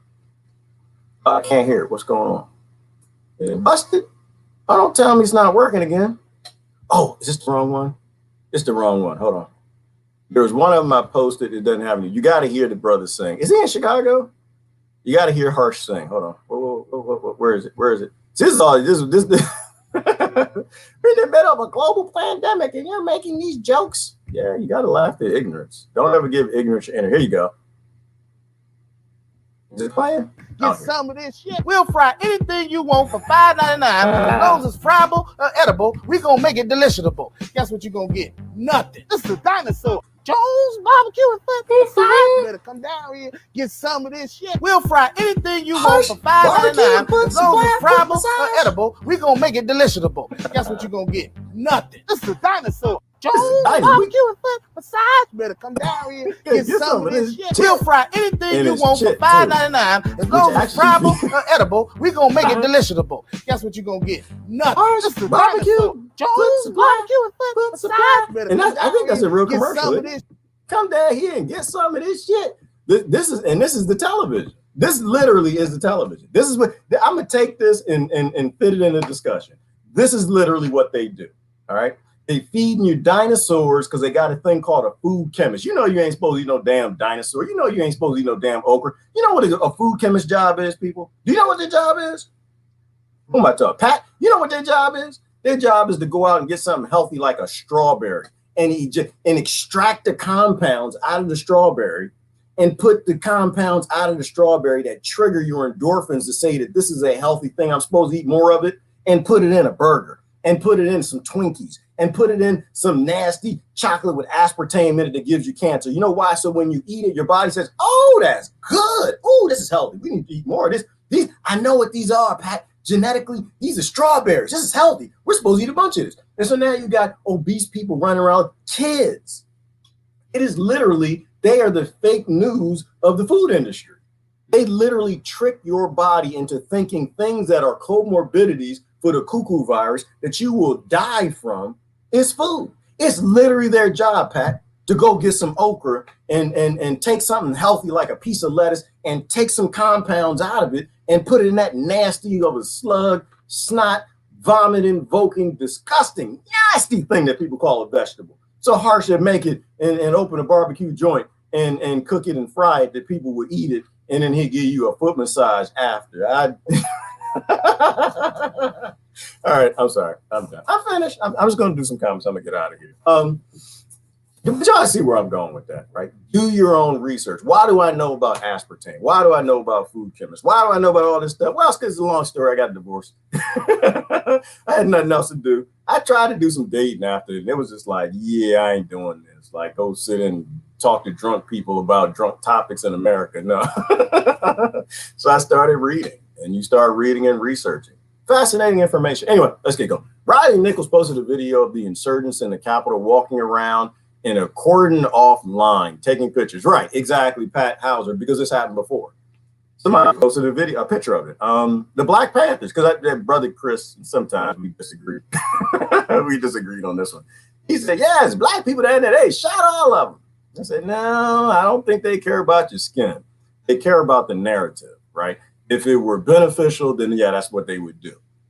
But the black folks have done that before. Black Panther, they invaded the Capitol in, what was that, 67 or 76? I forgot which year it was. And with guns. And they took pictures too. And they stood right down there. Same damn thing. Capitol building, they let them in. Why they let them in? The most secure building, one of the most secured buildings in the most violent country in the world that has the ability to kill anybody 8,000 miles away at a moment's notice. Why did they let them in the Capitol building? And they let the Black Panthers in. They don't really care. It's not a thing to them, or it feeds their narrative. See, personally, I think if you are down there for the wrong reason, they don't care. If you're down there for identity, if you're down there for the black people, you fit their narrative. They don't care nothing about you. Come on in. Come on in. I'll take some pictures. Yeah. We'll just scream in the background for the news. And the same thing with the Trump voters. And this is where the Trump voters and I disagree. You know, they think that Donald Trump was fighting the deep state. I don't think the deep state is fightable. We are the deep state. We buy from the deep state. We buy from Amazon. We work for the deep. All of us. We pay our taxes. You can't fight something that is us. Right? That's my perspective. They were down there for Donald Trump. So hell yeah, we let him in. Come on in. As long as somebody else hates you, you're good. As long as you got an opposing side in a group conflict-based system, then you are feeding the system. So as long as you go down there with an identity, you're good to go. I think if you went down there as a true anarchist, you went down there as somebody who's saying, give back the land to everybody, that all children deserve land, freedom, food, and not to be a slave to 20,000 different corporations or corporations that are actually forced labor plantations. I think they'd probably shoot you on sight. Like Martin Luther King, like I said, they won't kill him initially. Why? Because you stand up for black people. You're good to go. You feed the system. Fred Hampton, you fighting for black people. You fit the system. David Duke, damn it, he got a job as a politician. You got Ku Klux Klan. Yeah, y'all with us. Yeah, long as you got somebody that you hate and you fight, you fit within the hate cult. You fit within the apathetic cult. They love you. They'll send you $100 million and help you set up Black Lives Matter. They'll send you money. Go on down there and Trump protests, you know. When you start standing up for everybody, that's when they got a problem. And that's when I say, if the state is helping you, obviously you're not defying the state. Y'all see what I'm saying on that? Just from a principle perspective. If the state is helping you, obviously you're not fighting. If the state finds a man and gets him naked and puts some damn sheets on him and a Viking headdress, and he shows up at the Black Lives Matter protest, they sit, and he shows up at your protest, and they let him in the door, and they take pictures, and they do photo op. I did this. I had a photo op with the politicians. They're employees for a corporation. You're not defying the state.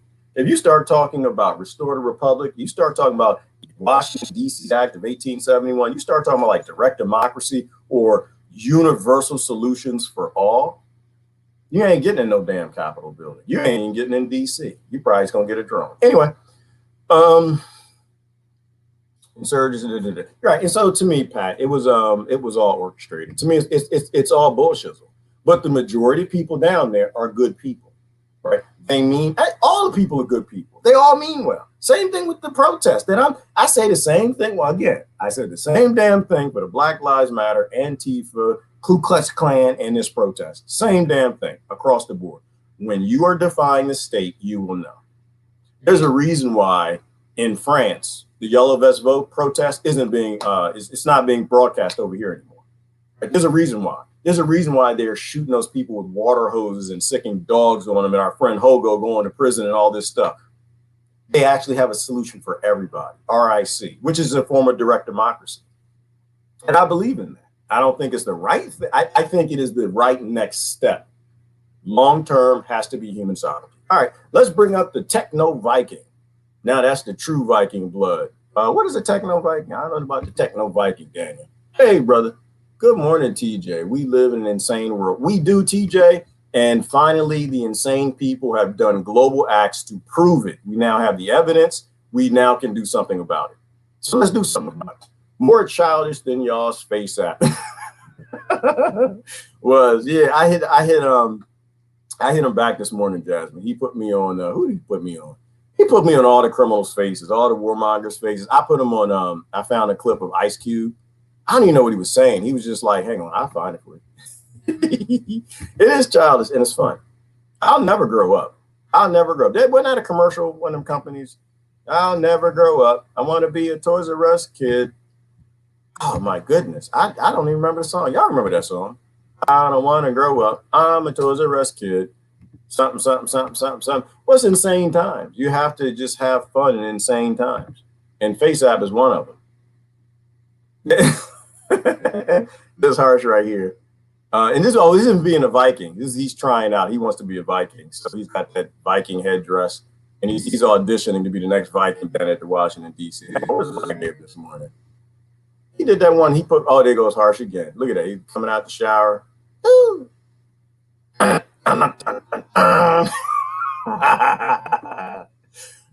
goodness gracious. There go another one. Harsh drinks some soda. Nope, that didn't work out too well. Oh, there go Coco. Coco's doing a little home improvement. Coco.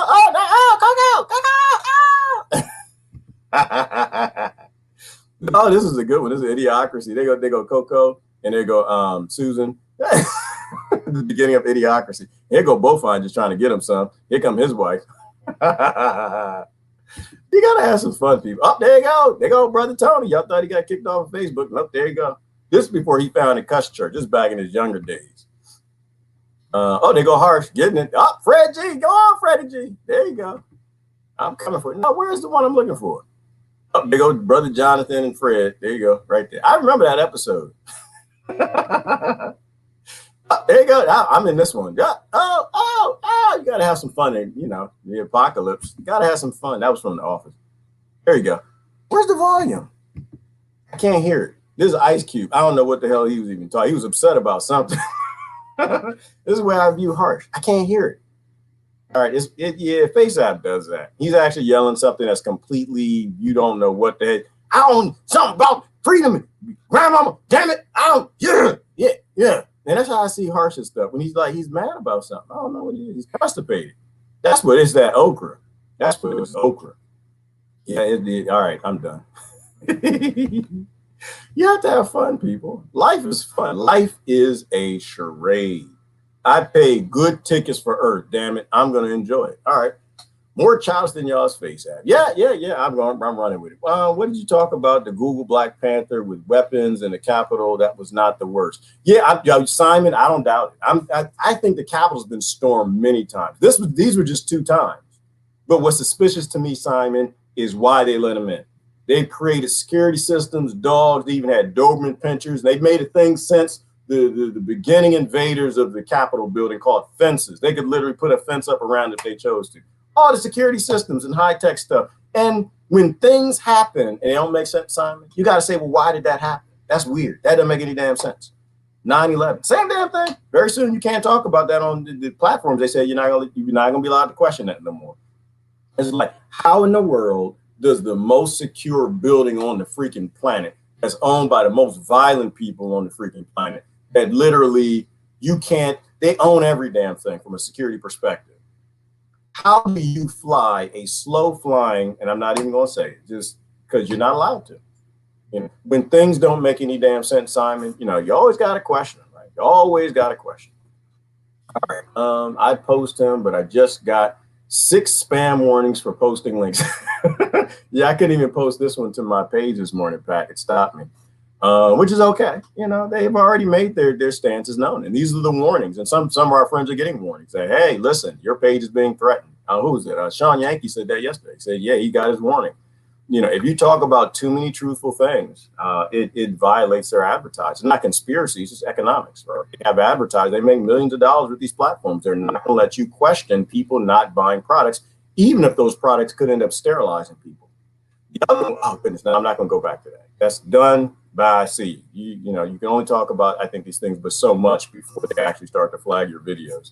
This is why we jump around. Aliens, mermaids, do different things, right? You can talk about stuff, you can't stay on it.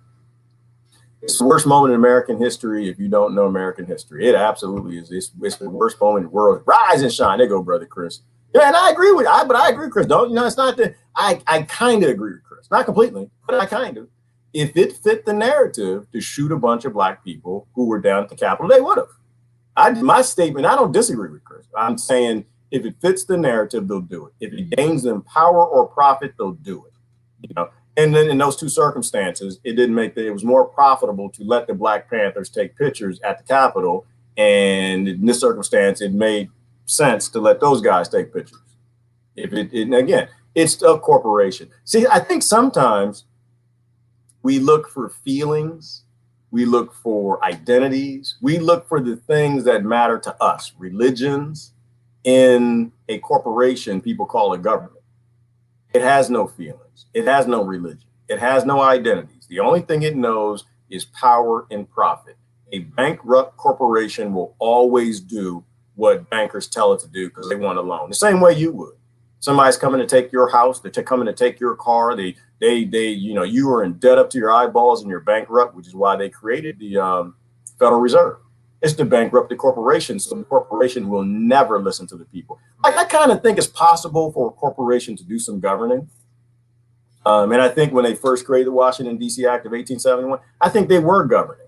And it was the same people. So they went from being a government and switched over from Supreme Court government to Supreme Court corporation, from Senate government to Senate corporation, from president of a government to president, you know, probably janitor of a corporation. They just moved them over. And I think they were within a corporation and governing.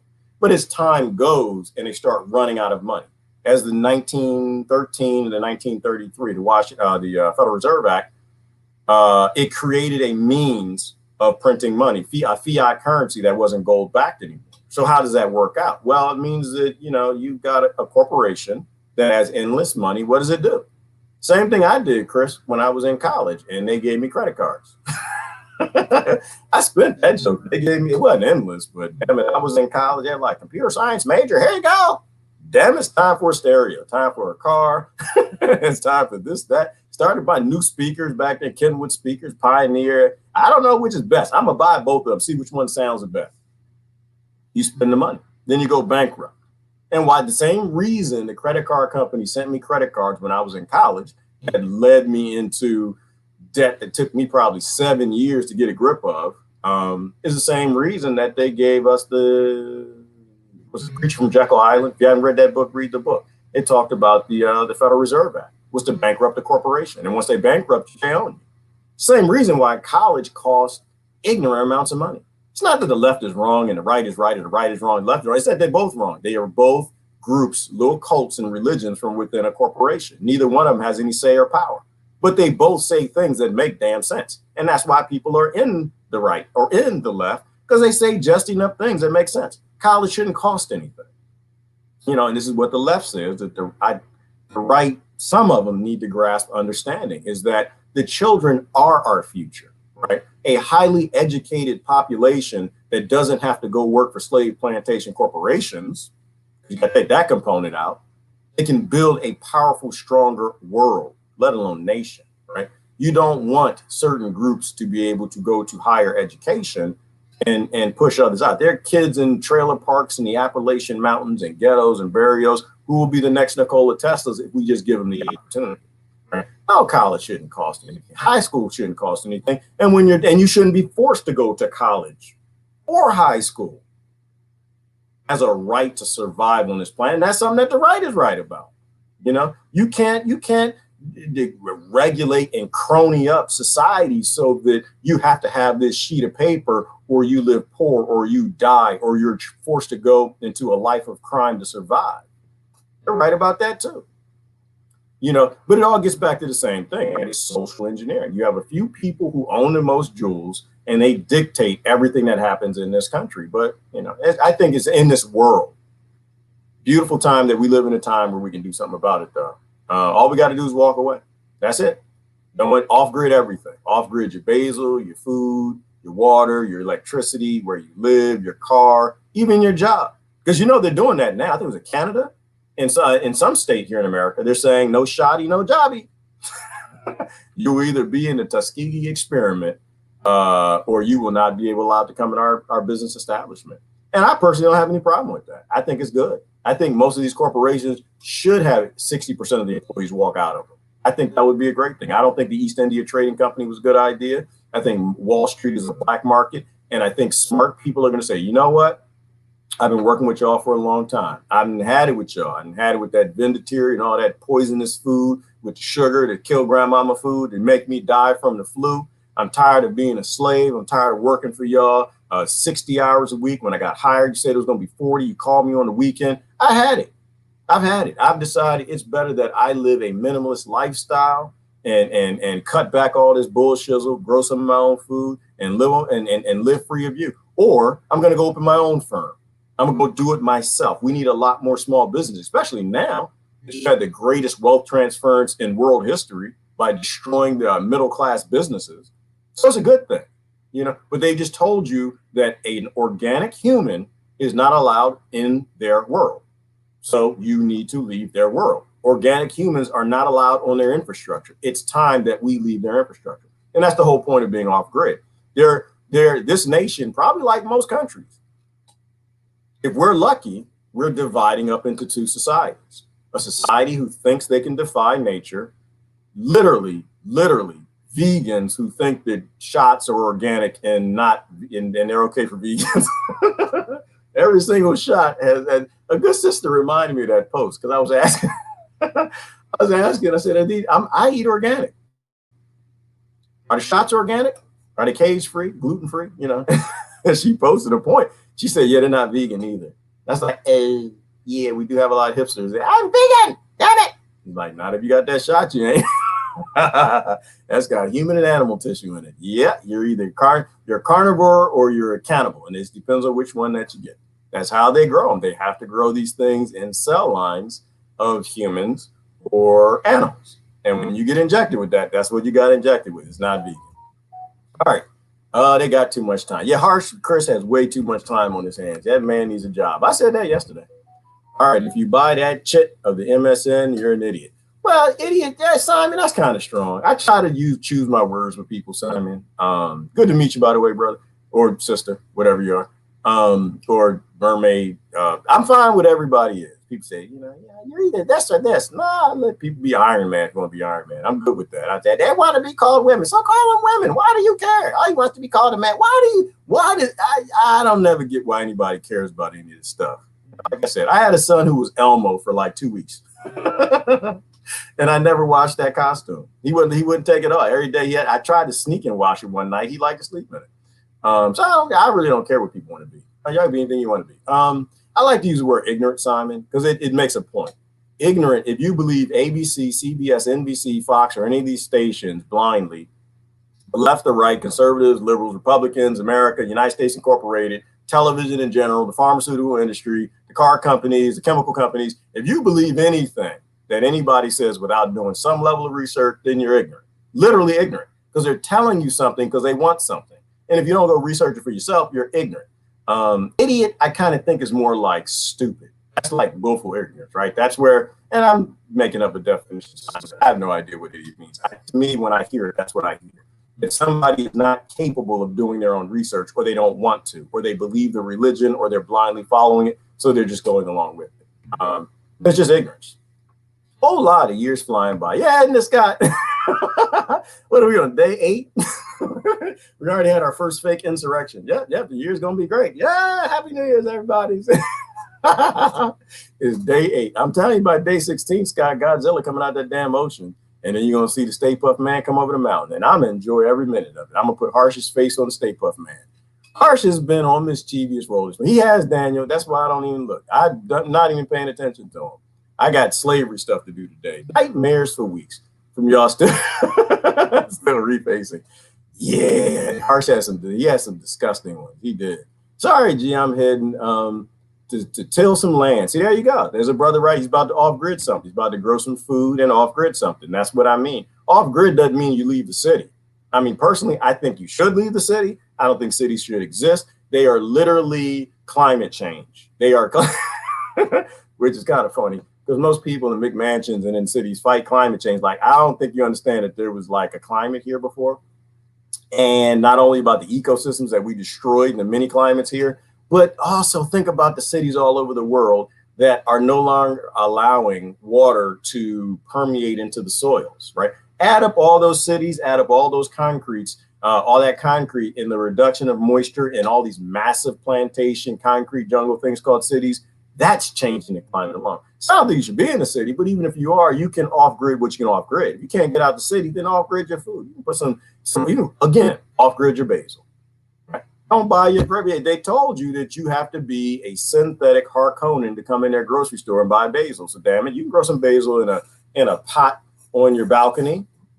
Off-grid anything you can. Every little part that you do to get away from these colonizers killing of a slave plantation, warmongering, you can't have no freedom, democracy, constitution, or Bill of Rights system, or human rights, let alone human sovereignty. Everything that you take away from them is a vote. You reduce their power with every dime you don't spend with them. For every person who walks away from a corporation, an angel gets their wings. Happy freedom for, oh, it's today Friday? Yes, it is, Deborah. Woo, slavery ain't no joke. I know it's Friday. All right.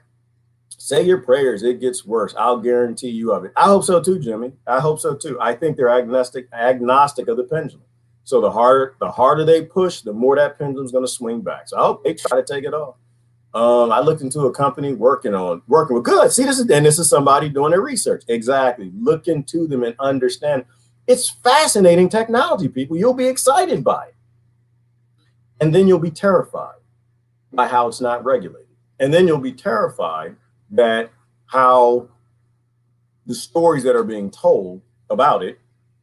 And then you'll be even more terrified when you realize that these corporations can't be sued, that they didn't believe in their products so badly that they bought laws so that they couldn't be sued. That's just that Rockefeller medicine men all over.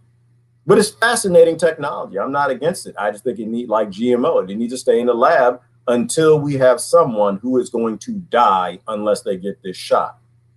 And when that time comes, I'm gonna get that shot. If you tell me I got the bubonic plague virus disease thing, your testicles grow out your forehead, hell yeah, I'm gonna take the shot. Hell yeah, I need to.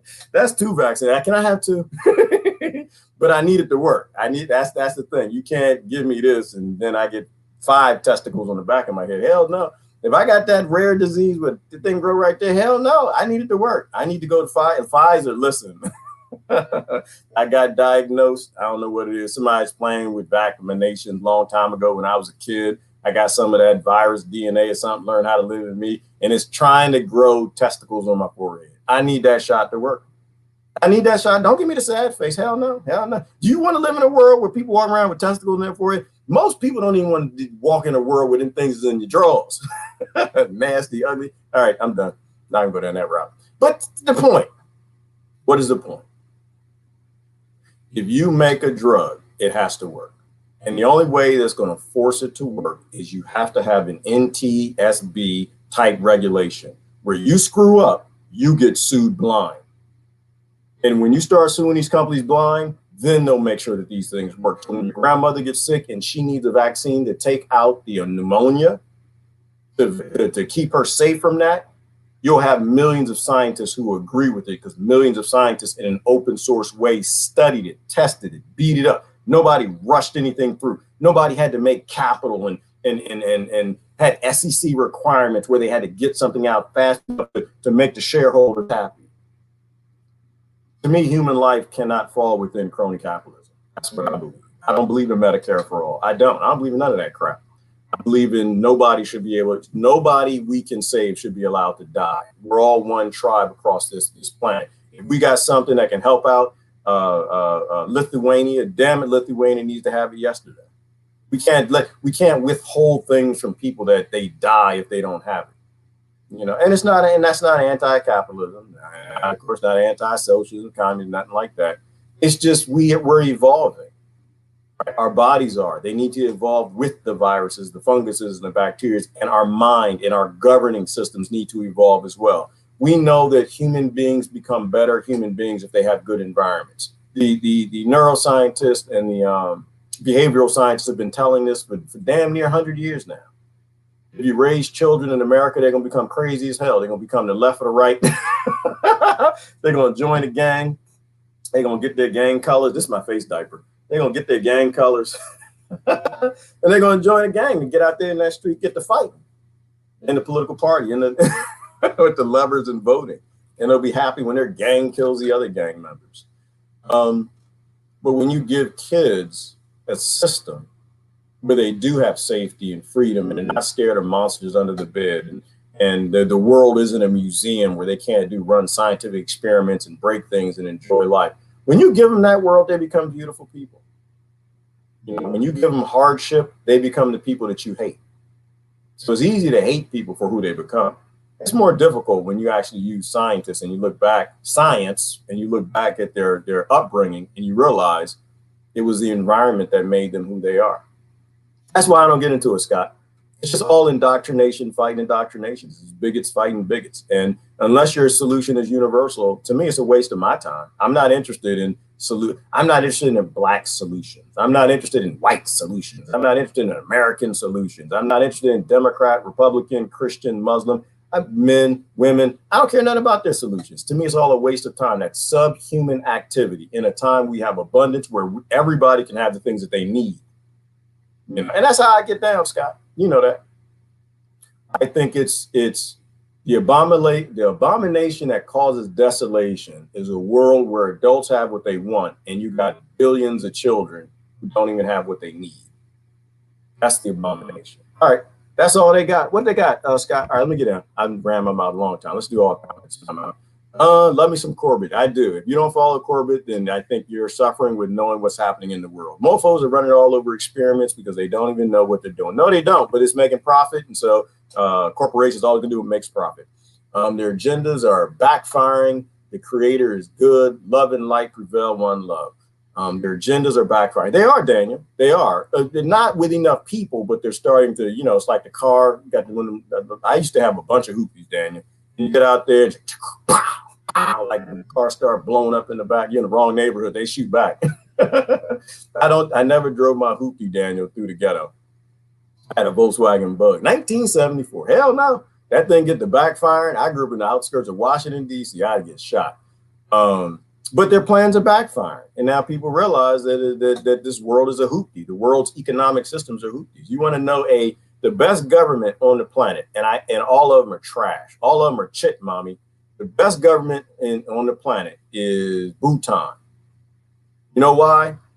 Because Bhutan is a government that has gross domestic happiness. They don't measure gross domestic profit, which is just a counter for the 0.01%, right? It's a measure of greed for the plantation. It has nothing to do with suicide, grandma dying, child suicide, freedom, democracy, love, people having abundance or owning land. It's all bullshit. I'm a human being. As long as I'm a human being, I only stand up for things that benefit human beings. Gross domestic product doesn't benefit human beings. That's literally how much cotton we're selling on the slave plantation that masters don't share with us. So I love Bhutan's government, and I think we should have a government like it that is apathetic or empathetic, at least to the human species, by considering gross domestic happiness. How happy are the human beings that we are a species of? But once we have that, even that government has to go. Yeah, nobody should have power over you. If we all had Bhutan's government, it's a 8 million step up from the bullshit that we got now. But even that system would abuse us eventually. Right? So that's my take on it. I'm an anarchist. I don't believe in government. I believe in love and freedom and democracy. And I'm going right back to jail. Yes, I believe in that too, Riley Nichols. Riley can't stay out of jail. Those who dissent from illegal, immoral, unconstitutional actions by the state are patriots. I agree, Michael. And I think Martin Luther King said that as well. He said that, there are certain laws that you got to defy. You have to make a stance. And there's certain things, unjust laws should not be followed. You make unjust laws just by following. All right. There's something else I did want to show y'all. I thought Kim's video was good this morning. I tried. Oh, you know what? I wanted to get what's her name's take on it. I wanted to get Ron Paul's take on yesterday. Or was it yesterday? When everybody go crazy? 2 days ago. I wanted to get his take on it. He always has a good take. I like Ron's take. What's it called? The Liberty Report. Well, one, because he's being thrown off. Biden to speed vaccine rollout. Yep, of course he is. Oh, goodness. Ron Paul is live now. What the hell? What will the Democrat takeover do to the economy? Well, I'm not going to watch that one because he's more independent now, but he kind of bled on the Republican side a little bit. So that's not interesting to me. What's interesting is what his take on the chaos was. He usually has something smart. He and his co-host, Daniel. Quick peek at that real quick, and we'll see where it goes.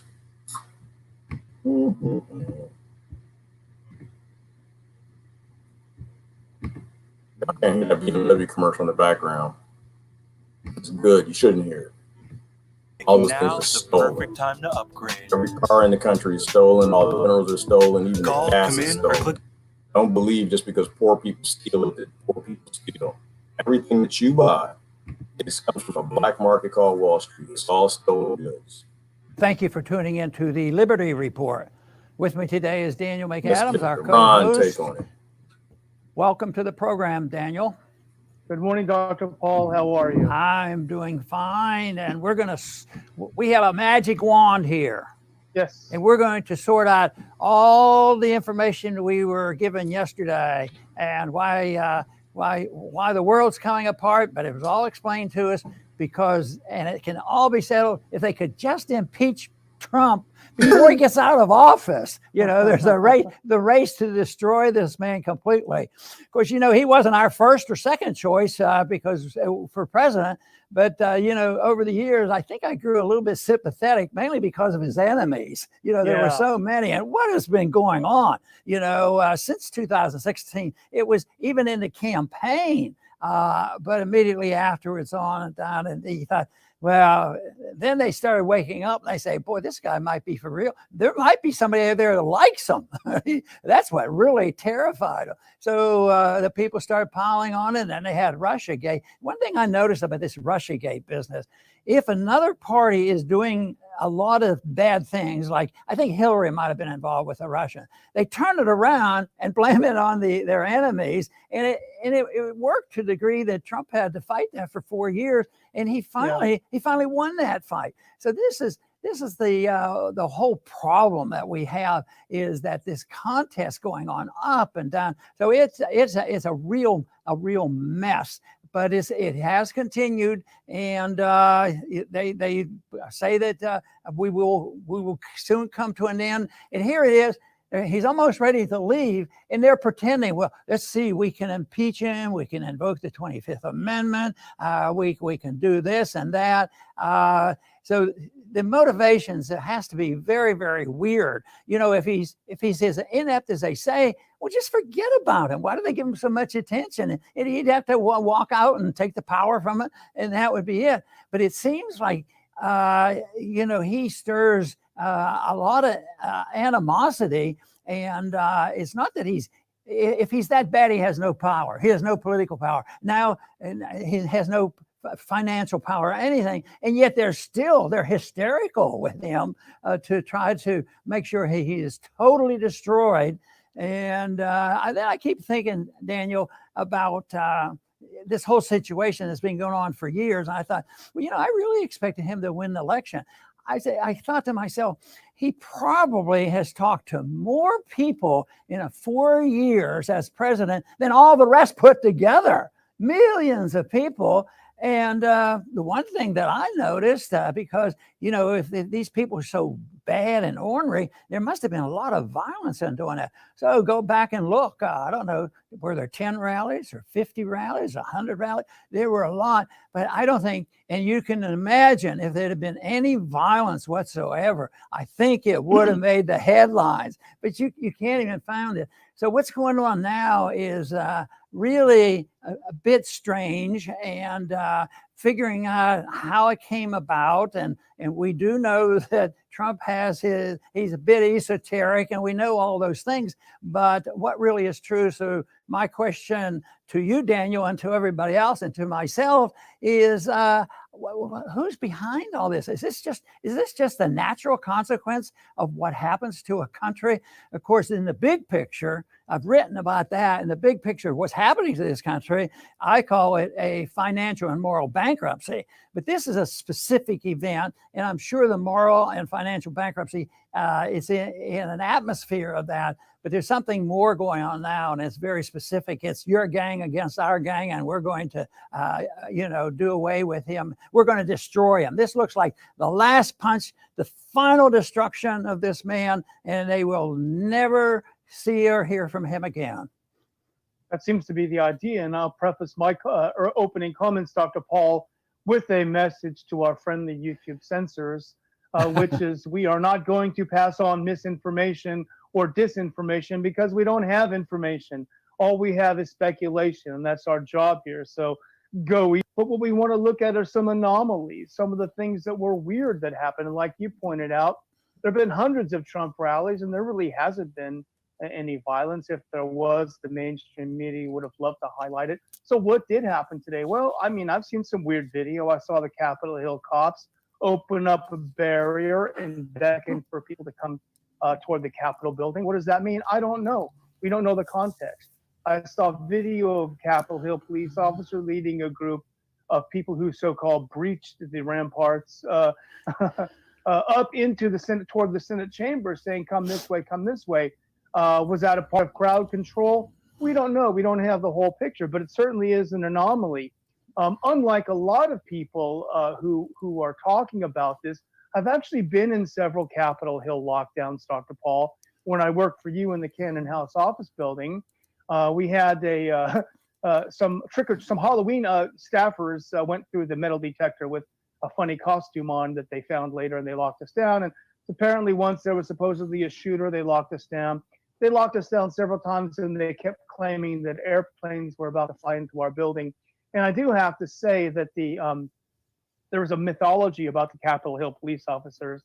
They're not omniscient, I can tell you for a fact, for the way that they've handled previous lockdowns. They were, if anything, very inconsistent in how they did things. But it still was strange because they knew days in advance that this big rally was coming. Yet it didn't seem like they had made any adjustments to how they handle Capitol Hill in advance of an expected million people. And of course, there's apparently 1.5 million people there. So there are a lot of anomalies that I think need to be discussed, and hopefully in a sober way, but really scratching our heads and asking the question, cui bono, who benefits from all this? Well, I do pay a lot of attention and accept a lot of the suspicions about cultural Marxism, because it is said that their goal is to cause social disruption, make it bad, and make it obscene, where there's so much chaos. Then they move in, and that's been traditional how Marxism works and communism. They march into the chaos and they take over. And so we've had a lot of this extremism in the local area, especially. And in this last year, especially with the lockdown, which was a big cause of a lot of our problems. Of course, that was government inspired, and there's no proof that the lockdown was a good medical maneuver, for helping people. So, but there was a lot of violence going on. Then on top of the lockdown, then we had the demonstrations by Black Lives Matter and Antifa. and they go out there, and all of a sudden you see some real violence coming in, and they're tearing down buildings and burning down cities, and people were getting killed. A lot of deaths occurred. And then the outstanding feature of this is people would say, where are the police? Where are the police? Oh yeah, well they're there. Their cars are burning up and they're not doing a darn thing. So that was a big thing, and it finally dawned on me. I guess the cultural Marxist movement is a lot stronger than I ever dreamed, because these sentiments, which are passed out through the universities, were accepted by city folks, their mayors, the county commissioners, the governors. They participated in that. So when there was violence and all, they would go and say, where are the police? Where are the police? They would actually literally become the allies of these hoodlums on the street. So I sort of came around to accepting that was happened, that the movement toward Marxism is very, very powerful. But what shocks me a bit, if we can still be shocked, is, and Daniel, you just more or less described this on why the police, Capitol Hill police haven't done more. How did they get in here? And there's pictures now appearing. And I get to thinking, well, I can understand how a mayor could be influenced and bribed and got to do things in his distorted mind politically. But for that power and influence can infiltrate into the Capitol Hill police, where they were actually, what is suggested on some of these reports, and the ineptness, why are they so inept? And that, of course, is what they're figuring out, becomes sort of part of it, either bad policing activity or a participant in it, and allowing this to get to a certain point. Now, that is what turns out to be the truth. Believe me, that is a big step. That's a lot different than, getting one bad mayor in New York City and one bad governor in New York and one state going to the dogs. That's one thing. But if they can do this and participate in an event like yesterday, I think that's scary. It is scary. There are some strange scenes too, because you think of a mob, you think of destruction. We saw what happened in the summer with the Black Lives Matter and the Antifa, where they burned things up. And it doesn't even seem like anyone lit a cigarette inside there even. In fact, there's a funny scene where they're walking through the statue gallery, these so-called mobs that broke through and are taking over the Capitol. They stayed very neatly within those velvet lines, those velvet ropes. They didn't step outside the line. So it's funny. But you did have some provocateurs. And some people speculate, hey, maybe these are Antifa. Of course, Reuters did a fact check, Dr. Paul, so we can rest assured that that's totally false. These were not infiltrated. They're all pure 100% Trump people. At least that's what the mainstream media tells us. We don't know that. The weirdest guy was a guy with a buffalo hat on his head who had buffalo horns. Some people have looked at his past, and they found him at different Black Lives Matter rallies. They found him at a climate change rally. It looks like the same guy to me, but what do I know? Other people really did not look like Trump supporters, for what it's worth. They had some unusual, they had a guy with a hammer and sickle tattooed on his hand. That was at least on one tweet.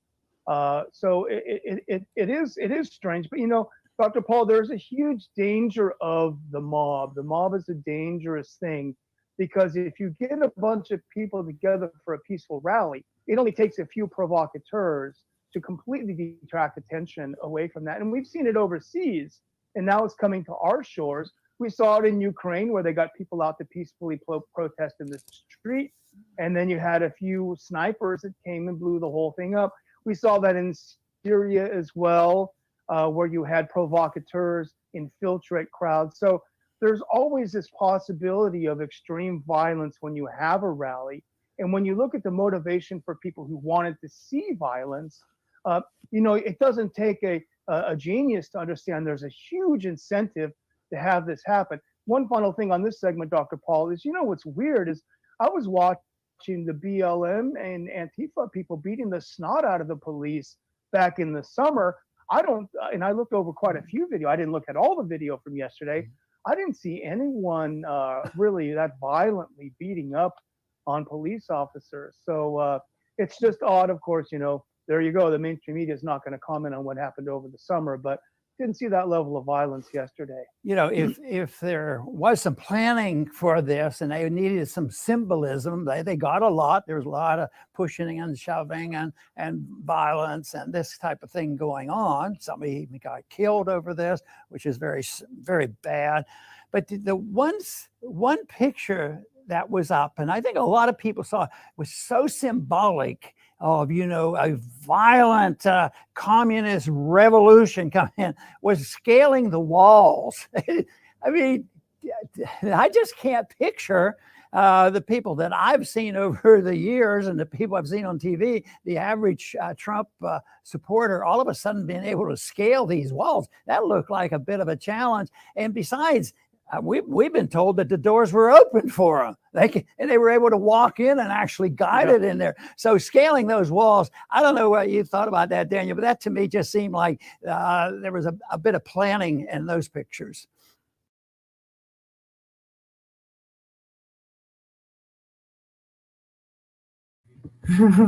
So scaling the walls, always fun. He made great points. I wanted to jump in there right there and just get a little piece of it. Kind of how my day goes. I get little bits and pieces and bites and bites of things to try to figure out what's going on. One, I love the fact he talked about the hypocrisy, right? The hypocrisy of, you know, and that's all we've already talked about. You know, the idea of the world's most violent people on the planet being scared of bad conditions for them because they're going to hide under desks. Not concerned with that. What y'all do to people all over this world, the most meek on the planet, I really don't give two damns about that. In terms of hypocrisy, because it's all hypocrisy, they have nothing to say against the people. When people show up with a legitimate gripe for their government's supposed to get from under the damn desk, go outside and see what's going on. That's what a government would do. Oligarchs and a corporation are going to hide under desks and act like little cowards. That's exactly what they did do. I like that Ron always asks the right questions. And I think he knows there are limits to what he can say. And he said, well, who was behind all of this, right? There's something obviously going on. He talked about, moral and financial bankrupt. Once again, like the whole Federal Reserve Act makes perfectly sense. In order to make morally bankrupt people out of good people, they have to be financially broke. And that's really what but this whole existence as a corporation has been about. And especially, all the protests, which I don't go to. I don't believe in them. I think that they're all turned violent to a degree. They're all in support of the state in weird ways, and they're never on the message of human freedom and sovereignty. But that's the only way I think you can make moral people bankrupt and get them to do things that can end up being violent is artificial scarcity. So all the laws they write are for artificial scarcity and war. So yeah, I don't really have any interest in your critique of Donald Trump or Trump supporters or Black Lives Matter or Antifa or any of them. This all is being engineered. All of it is being engineered. They legislate violence. They legislate invasions, colonization, and war. And they're fearful of a few barbarians showing up at the gate. And most of them were paid for. Probably. The Capitol Hill police, they knew. I love that he touched that, which is a question I ask a lot, which is why when all these things happen, they know ahead of time. They don't do anything about it. From Charlottesville to this. So it's funny. He's saying the same things that I was saying yesterday or 2 days ago, whenever we talked about it. Same damn thing. They know it's coming. They don't do anything about it. The acronym agencies aren't there for you to protect you. They're there to watch you and control you. The other thing was the video came out about and there was another angle of the lady who got shot. And it was very obvious what happened. In my opinion, it was very obvious. I won't show it because, out of respect, for that woman and her family. She showed up. They knew she was coming. They let her in. They let other people in, her friends in. But they also gave orders to the Capitol Police on that level. It was obvious that they can't come on this floor. They can climb up the stairwell, and I might have even touched on that yesterday. I believe that what happened. They have another angle. I was on Twitter, and you could see the guy holding the gun, and he was a police officer, and he was right there. And you knew he was because the other guy with the assault rifle, he aimed it down after he saw who he was. They're working together. Where I'm sure the politicians hiding on that floor said, "Don't let him in here. If If they come on this floor, you know, before it was authorized. And that's exactly what he did. The police did his job. Once again, I'm not an anti-police person. We have a police state. That's the problem. We have an oligarchy who feels that they are the police for the planet and for all of the commodities we call citizens. And they'll kill you anytime they want to. So the police did what he was told to do, which is what most other people do, from the pharmaceutical industry to anything else. The problem is the system. The girl, the lady, she did what she was supposed to do too. She was defying an unjust law. She was defying injustice, and she was shot and killed. So what is the problem? The system. The system is the problem. The problem is you got people that are still being clapped for that are hiding in government buildings under tables, and their people are outside with a problem and they need help. The thing is, they don't want to help them, or they can't help them because it's a corporation and they're being told what to do. They've already taken the bribe money and they're going to do what they have to do. It doesn't matter what the people want. So it's better to pretend like you don't hear the people. Put your fingers in your ear and go, nah, nah, nah, nah, nah, nah, nah. We don't hear Trump voters. Nah, nah, nah, nah, nah. We don't hear poverty. Nah, nah, nah, nah, nah. We don't hear the police shooting everybody from the laws we wrote from the crime bill. Nah, nah, nah, nah, nah. We don't hear the homelessness and we don't hear anything, you know, because it's plausible deniability. So they hide under desks like cowards. So I'm not really interested in their solutions. I don't think y'all should follow a coward. I think a lot of y'all are brave people. I think a lot of y'all are good people. And the damn shame is that you're not brave, let alone doing the right things, if you're following cowards. What was the last point? Governor and the mayor. Oh, yeah. And he mentioned how the governors and the mayors are going along with the Black Lives Matter protests. Cowards. Cowards. Cowards. They go along with the protest because it fulfills the narrative instead of helping the people. They know they write artificial scarcity laws. They know that that instead of crying about the crime bill, they can undo it. They know they can fix the laws. They know why police shoot people. It's because the police are ordered to. The same reason that cop shot that lady is the same reason the cops shoot white men and black men on the street, and LaVoy Finicom and Chris Gardner and all the rest of them. Why? Because people don't want the laws. People aren't following the laws. I mean, not Chris Gardner. I keep messing up. The one selling loose cigarettes, Chris something. The same reason he shot him. Why? He's trying to build a life for himself, and he was born in a place where all he can do is graze out on the sidewalk and sell cigarettes. And that's against the law. So the police shot him. Same with LaVoy Finicom. He wanted to graze his cattle out in fields. And it's the same damn thing. The shame is educated people don't make the connection because they're given emotional identities at birth. Anyway, that's that. They can fix it anytime they want to. So obviously these aren't problems to them. They don't need to fix it, so they're not going to fix it. All right, if you can get past the language of all that crap, you'll be able to see the deception. Absolutely. You got to get rid of the identities. When you get past the identities, then you can actually see the system. You can see what's happening. I knew it. Okay. I can't say that word, Pam. Last pope. And hopefully Donald Trump was the last president of the United States Incorporated also. Hopefully we decide we don't want to do this anymore. We want to go be a republic and push things back towards human sovereignty. All right, infertility blank accelerated. Right, Danny? And so the speculation, because you posted that a long time ago, the speculation that, oh, thank you, Elizabeth, Eric Gardner. I don't know, Chris was that was the brother that flipped out. That was the one who was a police officer, but then he flipped out, right? All right. Yeah, so Danny, what they're doing is they're confirming what people in Africa have been saying for a while. People in India and other places, and some places in Latin America, that they come in, they give people a bunch of injections, they leave, and they notice later that their kids can't have babies. They were sterilizing. You know, I think that most people in this know nothing about that. And so what those doctors did is they gave a little nugget indicator of perhaps why what they're injecting people with is sterilizing. And we know that the people who are doing this are depopulators, right? They're people who have been known for stating on the news many times that they want to reduce the human population. There's too many people on the planet. So if someone who wants to reduce the human population shows up and gives you a product that the corporations were obviously forced to make that violate all their procedures, that the government had to create an emergency, a reduction in regulation to give to people, you should be a little suspicious. You know, and Danny, it's not even that he's a bad guy. He actually, I think he thinks he's doing good too. Like Bittner thought he was doing good. He thinks there's too many people and we're burning up the planet. And largely it's because he's protecting his community, the billionaires. We're not overpopulated. They just don't want to share the resources. And so a lot of people have to die. People aren't dying as much. They're eating healthier to a degree. I think modern medicine is keeping people alive longer too, to a degree. They're sicker, but they're alive, and they don't want to share. And people still having babies because they keep putting them tally knackers with the little kitty cat things, and then the babies pop out.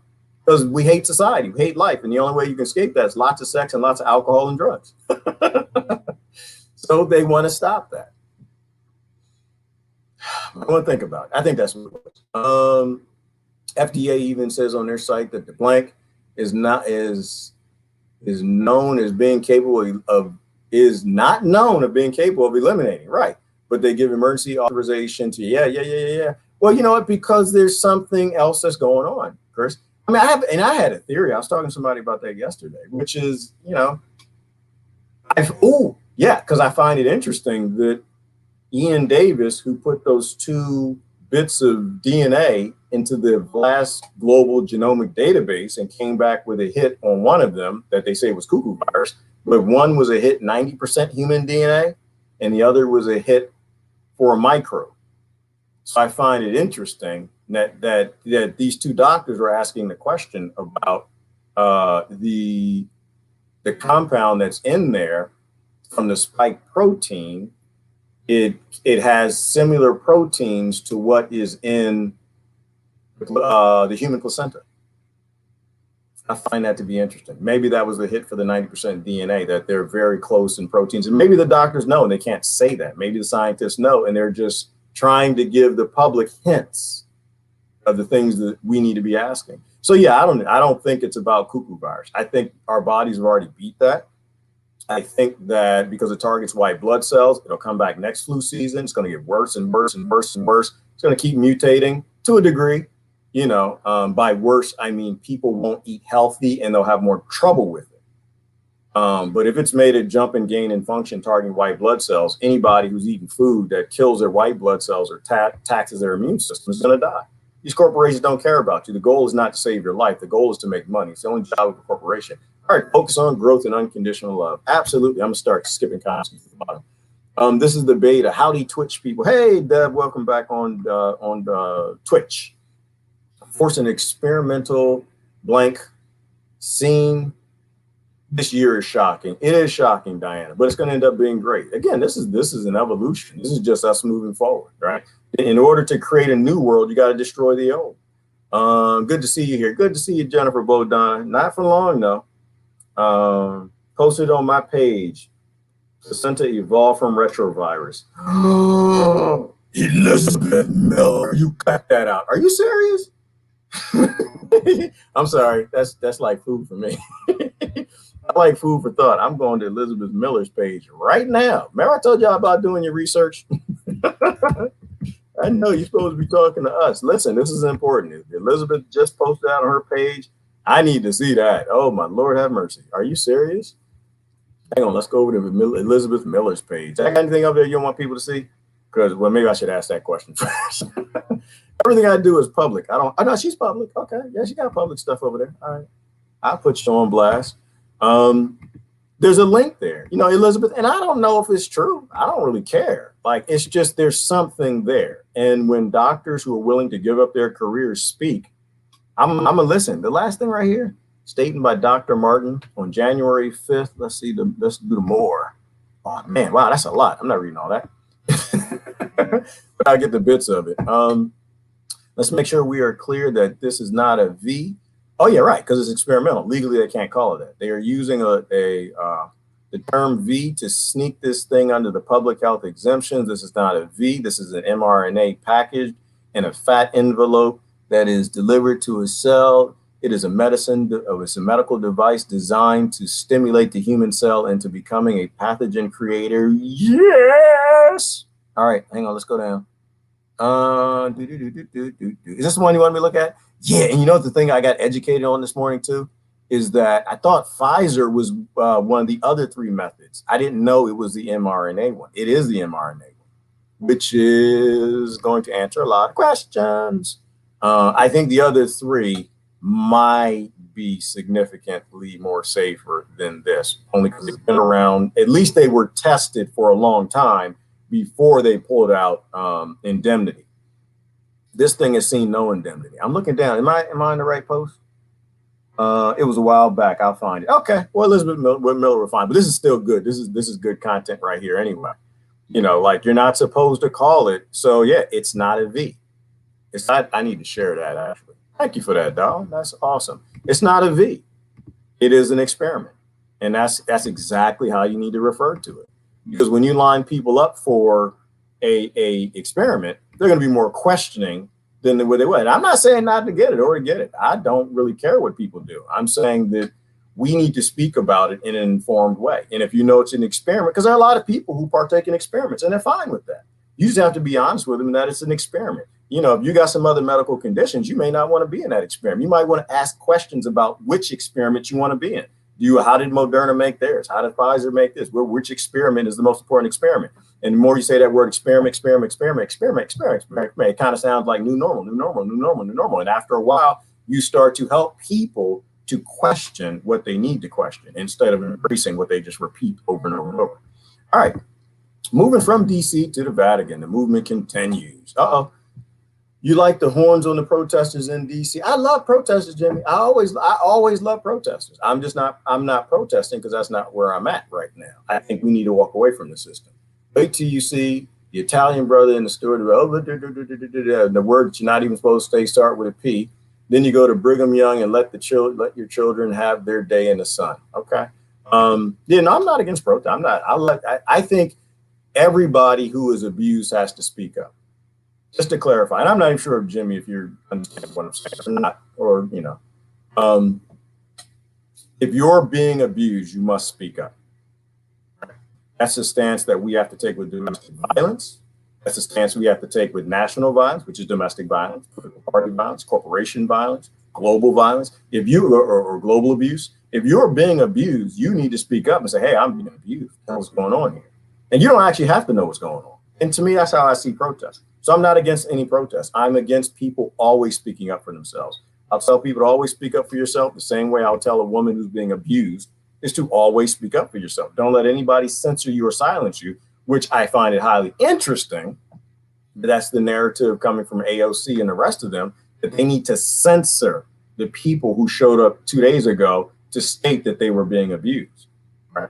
Did it turn violent? Yeah, it did. But who turned it violent? Right? It only takes a few agent provocateurs to cause problems. So that needs to be questioned. And man, it might not even be the Democrats, may not even be the Republicans. It might not even be the state. It might be some dude that wants to have his building replaced and windows replaced and tap into the insurance.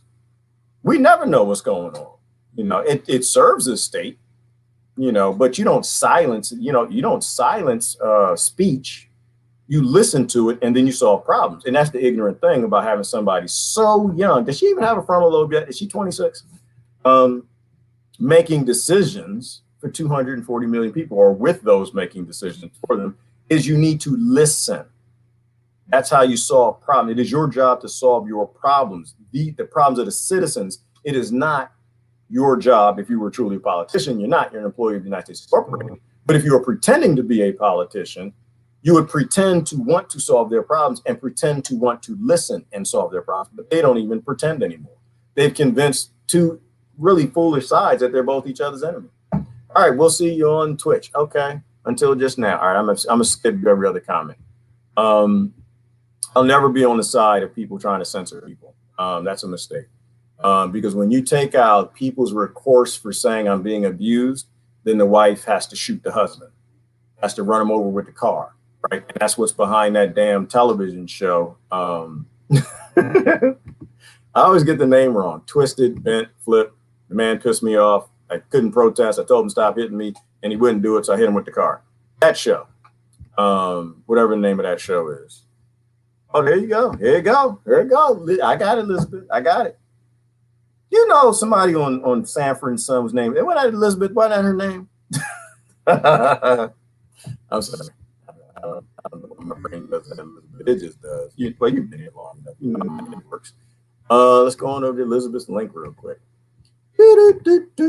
see, this called science, y'all. 2547. You got to leave social media to actually do research. You got to turn the TV off.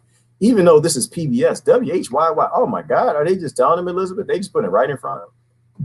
How the placenta evolved from an ancient virus. Okay, that answers the question for me. I'm done. This is Gerard. Hey, it's been nice to meet y'all. This is Chit Mama. It's obvious that there's a relationship here that we got a problem with. Kelsey Kalawin, obsession began during her 3rd year at Cooper Medical School, part of Rowan University in New Jersey. I'm in the labor and delivery room and I'm witnessing a whole miracle of birth thing. I'm amazed. It's amazing, Kuhanen, remember. And then you have one lonely resident at the foot of the bed who is slowly pulling something out of mom's uterus. What? He pulls it out, does a quick inspection, and slaps it on the table. Oh! Turns back towards mom. Am I old enough to read this? But it didn't turn my back. What is this thing? It's the placenta. Oh, Lord Jesus. You didn't have to go through all of that. Why'd they do that? Elizabeth, you could have warned me. I didn't know. I didn't need to know. I seen that before. I saw it 3 times when my kids were born. I don't ever need to see that again. Yeah, let's get down to the science. Where's the There you go. The placenta is essentially fascinating. Oh, God, why do you just have to slap it on the table like that? They did. The placenta is essentially a fascinating organ because it allows for 2 human beings that are genetically very different. Because half of the fetus is maternal. For the other half, it is paternal. And yet the pregnancy could go on for 9 months without the mom's body destroying it. Oh, Lord. Oh, Lord. There you go, the foghorn, Beretta said. And that from an immune standpoint is fascinating because if you were to receive a piece of someone else and insert it under your skin, that would not last there for 3 days. Your body will actively reject it. So what happens if your body thinks, what is this thing called? I gotta make sure I get it up. I'm getting on fake news. So what happens if I took a picture of it? I save everything now. Hopefully y'all do too. I save everything. I save videos and I don't upload them because they won't let me upload it.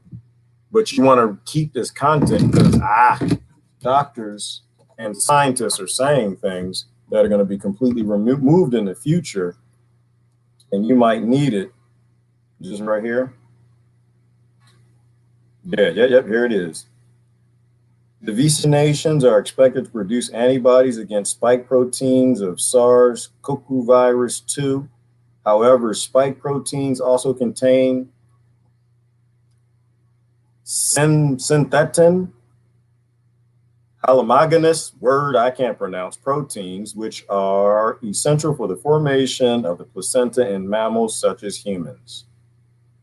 It must be absolutely ruled out that a vaccination, sugar, candy, food, air, oxygen, anything that you put in that goes inside of a person against cuckoo virus could trigger an immune reaction against SYNCYTIN-1, as otherwise infertility of infinite duration could result in vaccinated women. Here's the word right here. I like the science. This is called science, y'all. I like the science. And that's, oh, goodness gracious, I'm little on the screen. Let's do this. Where is it? Right there. That's the word right there. So if your body needs that, there's something there. There's enough question that you do not want to go do this blindly. You don't want to answer that question. If I had a little girl in the future, but daddy, you made me go do something because you were scared to stop eating sugar, and now I can't have children. That's huge. But you know what it does also, Elizabeth?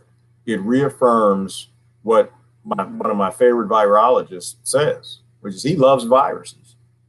Rashid Buttar, Dr. Rashid Buttar said, we wouldn't be here if it weren't for viruses. that 15% of human DNA is viruses. And this is the discussion I have with my little silly family members, which is you are evolving with viruses and bacteria. They're a part of you. You need them. They have no idea the level of symbiosis we have with these things. The very philosophy of what they're trying to force on the world in visa nations is the idea that viruses are bad. Virus bad. Virus are terrorists that we need to fight them. And so the very basis for me, if it's ignorant, if you're making something up that you don't understand and you don't know just because you want to sell a product and fighting this thing, I can't go along with you. All right. I got to get down these last comments. I got to get out of here. The only subject now, the dams all over. I mean, all other conversations to meaningless. It's theft to the U.S.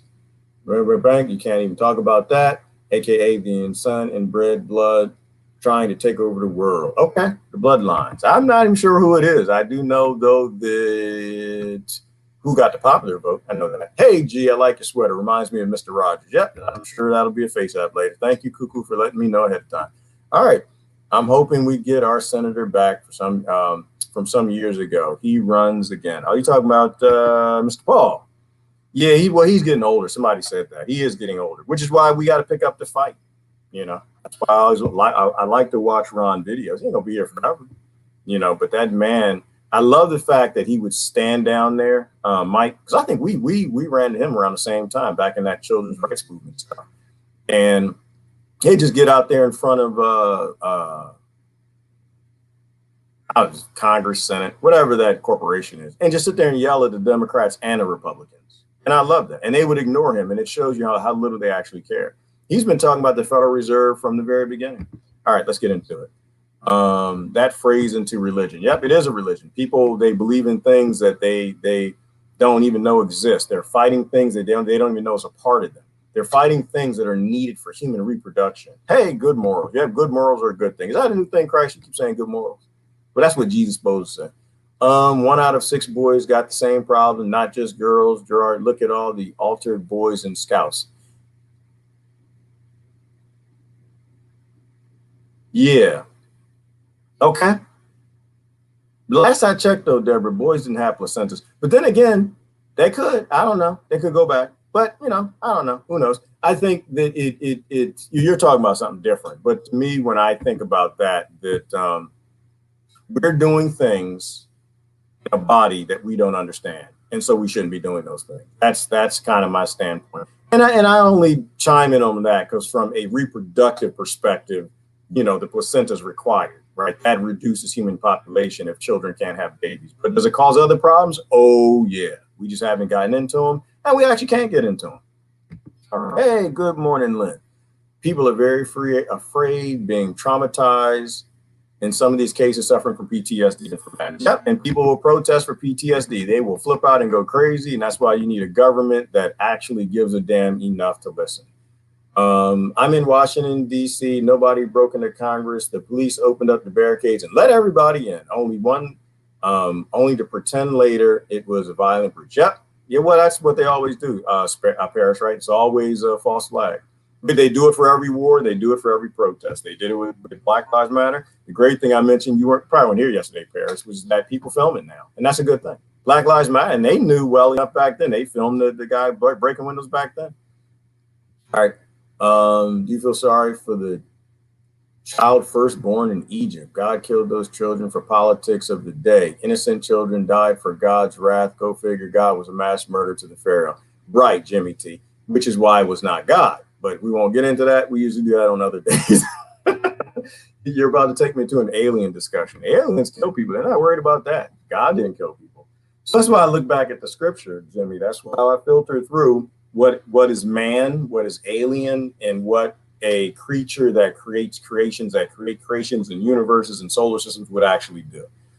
We call a lot of things God, and today people call their politicians God. Today people call cures God. They call billionaires who've been sterilizing the population in other countries God as well. All right. I just want Gerard to read my comment. Biden makes me wet. Ew! What? Ew! Ew! Ew. Oh, no. That's going to end this live stream. Ew. Why would you say that, Ron? No. No. All right, no. But you asked a question. Oh, did you post that just to piss me off? So I would read your comment. Okay, no, I pinned your comment. That's nasty. When is a good time to cash out? Which is a great question. We'll go down to the bottom of the comments. Y'all had a lot of great comments. I appreciate everything. But I got to get out of here. So when is a good time to cash out? My opinion, which once again, that disclaimer, don't listen to me.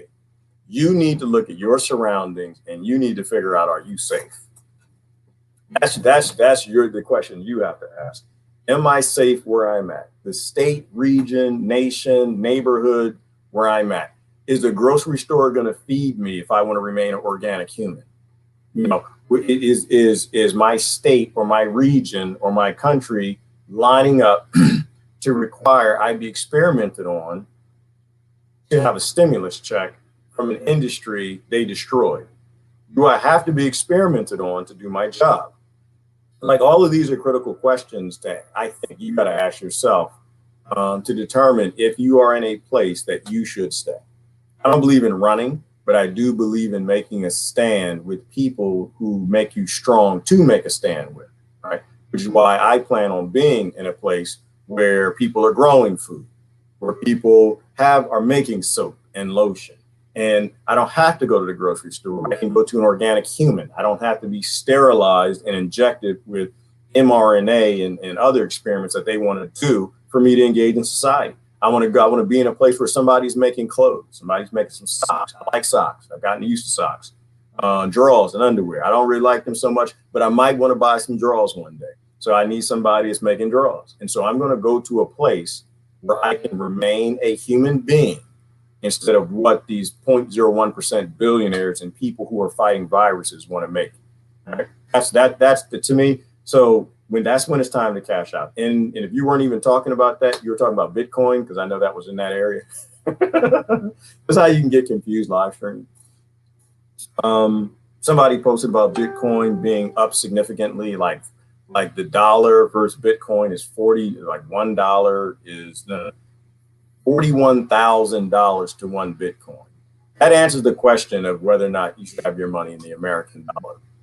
And because it happened alone, answers the question as to whether or not you should have your money in the digital dollar, the next coming scam. All right, there you go. Tantrums, anyone? Yep, nobody should have tantrums, Jeannie. It's the end of the world. Enjoy the end of the world. The new world is coming. That's a great sterilization tool right there, which is likely a big part of the goal. Absolute part of the goal, Pat. Billionaires don't like to share. Hey, Kai, you're late. Yes, you are. I'm about to get out of here.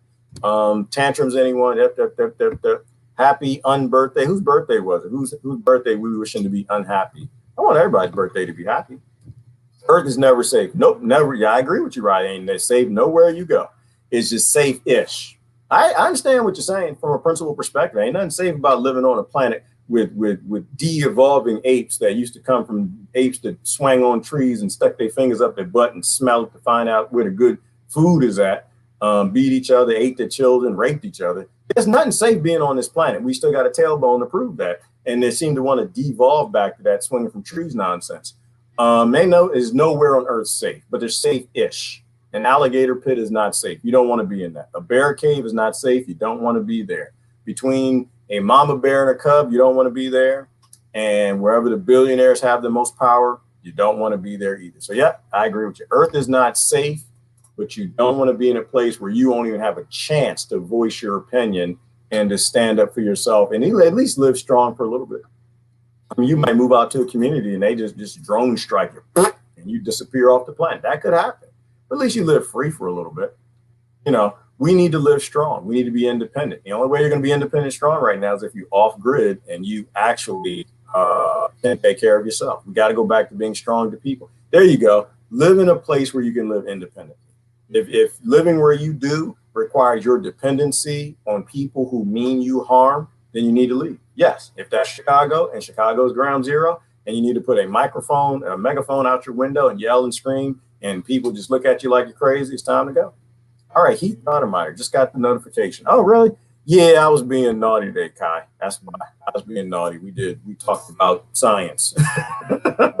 But no decisions, no facts, nobody stating anything for a fact. They just, if two doctors raised a question about 4 things that probably should be tested. All right. Did anyone see the film production of them breaking the window to get in the White House? I did. I thought that was the Capitol building. Those windows are built to withstand being, bombed. How the hell they get through the window to right? Oh, yeah, film production. John, how do you think about that? You're right about that. Because I think it was a little old lady too, wasn't it? They got grandmama over there and they gave her a pipe or something. She said, and the window just broke. You know, my car windows are stronger than that. Does anybody believe that the Capitol building that holds the greatest criminals on the planet, or the White House, has windows that you can break with a pipe? That might have been a little piece of plastic PVC. Everything is a stage. Everything is a stage. But John, it fills the narrative of how dangerous the southern racists are coming. Oh my God, the white supremacists, they're coming to get us. Oh, run, everybody, run! They're going to get us. They're going to make racism a thing again. They're going to restart slavery like how Obama did in Africa by killing Gaddafi. Oh my God, run! The white racists are coming.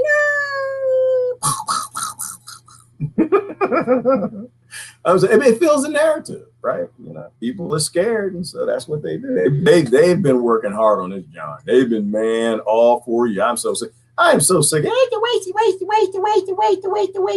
That word means nothing to me no more. It doesn't mean anything anymore. It's like, okay, it's almost as useless as the word science. I'm with science. I'm fighting racism. Yeah, okay. Now, you know, you ain't if you live in the United States Incorporated. No, you ain't. We all embrace it. We all support it. Colonization, Columbusing all over the planet. Mass incarceration every time you pay your taxes. So, yeah. All right, I'm done. I gotta get out of here.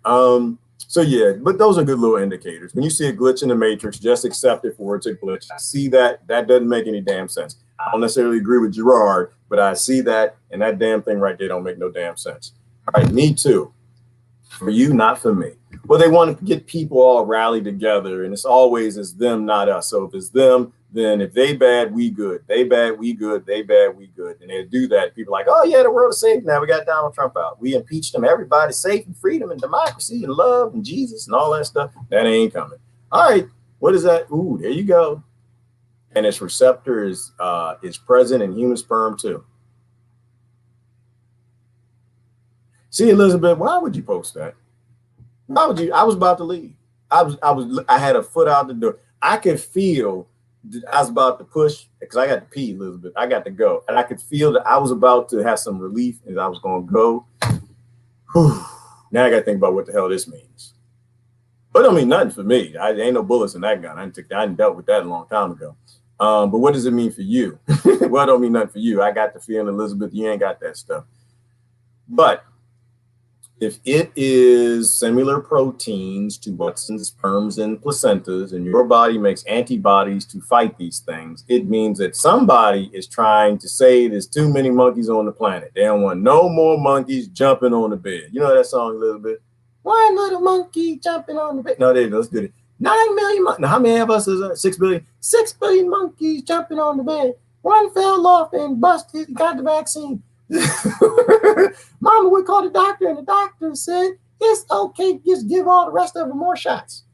5 billion monkeys jumping on the bed. One fell off and bust his head. Then one each. All right, I'm gonna stop because that's just gonna go. That sounded horrible. I'm sorry. I apologize to everybody who had to hear that. I live in that space, yo. I live in the fun space. I just live in the corny space. I can't do nothing about it. I'm a father. It's literally a requirement to have that corniness in you. So think about it. Think about it. I'm not saying what Elizabeth Miller posted is true. I'm not saying what I'm saying is true. I'm not saying what the doctors are saying is true. I'm saying that there's significant question as to whether or not you are doing the right thing by involving people around the experiment. Hey, Verna, I haven't read a comment from you. The last few people who I've not read a comment from, and then I'm really going to go. I don't care what y'all put. I don't care. Y'all can have an alien video. Nope, not doing it. I got to pee. I have bad because the aliens don't want to come here no way anyway. They definitely sure ain't gonna come visit me if I'm peeing on video. They're not gonna visit R. Kelly either.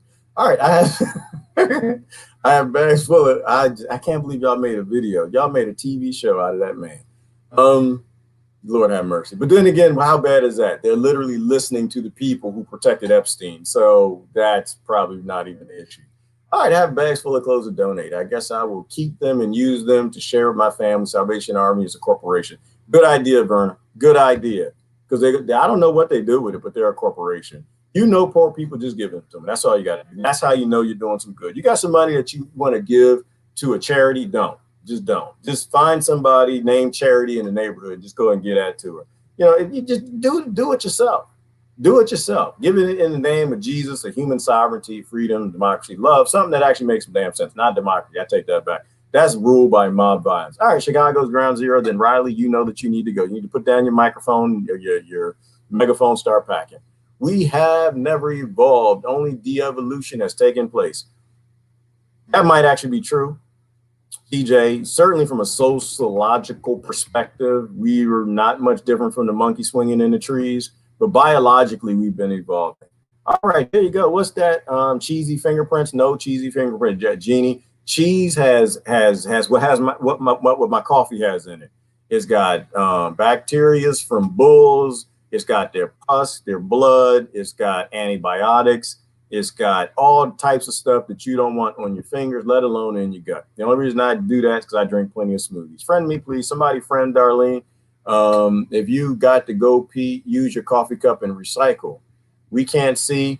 Do it under the table. John, you don't have to tell nobody you've been to prison. You don't have to. You know what? You've been one of two places, John. You ain't got to tell nobody. You either been a salesperson or prison. I was a slave of a salesperson. I know how to pee in a cup, man. I know how to do that. I'm not going to do that though. This is live on television, social media vision.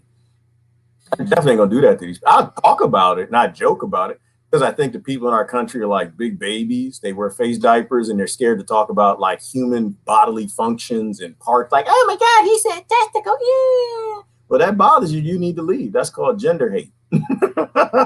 I should be able to talk about all my parts all the time. The women should be able to talk about their parts. Like, we got to get past this idea that there's something wrong with us. Europe has got it more figured out than us. We're just big babies. And that's why I say it all the time. You know, we're big babies. It's just a part. You don't have to sexual appropriate every damn thing. It's a testicle, damn it. It's ugly. It's wrinkled. Got some hair coming out of it. But that's where you came from. Whether you like it or not, you was floating around in your daddy's testicle. Testicle, testicle, testicle, testicle, testicle, testicle. All right, they're done. I'll never want to say that again. I say that to scare people away. Certain people. I don't do childish. I don't do immature. We need to. Europe has got us beat in that section. We need to be a little mature, but there's no John. I'm not gonna pee in no damn cup on no camera. Just not gonna do it. That's prison life. This fun space to be. All right. I have lupus and could barely move. I really on him. Kai. Okay, were you responding to somebody? I don't know, and I don't know anything about lupus, Kai. But I will say this: is that the people who have lupus deserve a medical industry that does not have fake problems to deal with. They don't have cuckoo viruses that come from sugar to deal with, that they have real issues they want to solve. Most of the people in the medical industry are just good people. They want to solve problems, but the industry doesn't let them do that. Like I said, if we can get rid of all the fake diseases, the diseases that came from like SV40, if you're familiar with SV40, Kai, SV40 was the virus that caused cancer in mice or somewhere. And unluckily, they ended up in a vaccination for, I believe, polio. And now there are scientists who speculate that that was one that jumped species. And most of the cancer that we have out now is from the same cancer-causing virus that was in mice, except for we put it into people. And we don't want to admit that we did that because we don't want to take care of it. So my point on that, Kai, is we need to stop dealing with fake viruses, and we need to get the doctor dealing with real viruses. We need to stop dealing with 1% diseases, because all the diseases, most of the diseases now are 0.01% created. Shoot, lupus, money. I don't know. You know, that's why I said, Kai, we don't need we didn't need an election. I didn't give two damns about the election. We needed a criminal investigation. There are global criminals who are active, who have immense power on this planet, the power to cause diseases. And so we need to get rid of all the fake diseases. We need to throw them and those corporations in prisons and jails and hells and hot places that they can't return from, so the doctors and scientists and people and nurses and all them people can focus on the real problems that we can't deal with. All right. I have MS and fibromyalgia. I too live for my friends inside the computer, hugs. And that's a good thing about the virtual world, Marie, but we still need to go after the people that cause that MS and fibromyalgia. In fact, fibromyalgia, that gets back to that soy, doesn't it? That GMO soy that they're still subsidizing. And they subsidize throughout this whole thing when they convince people they want to save grandmama, but they're literally subsidizing the things that kill your grandmama.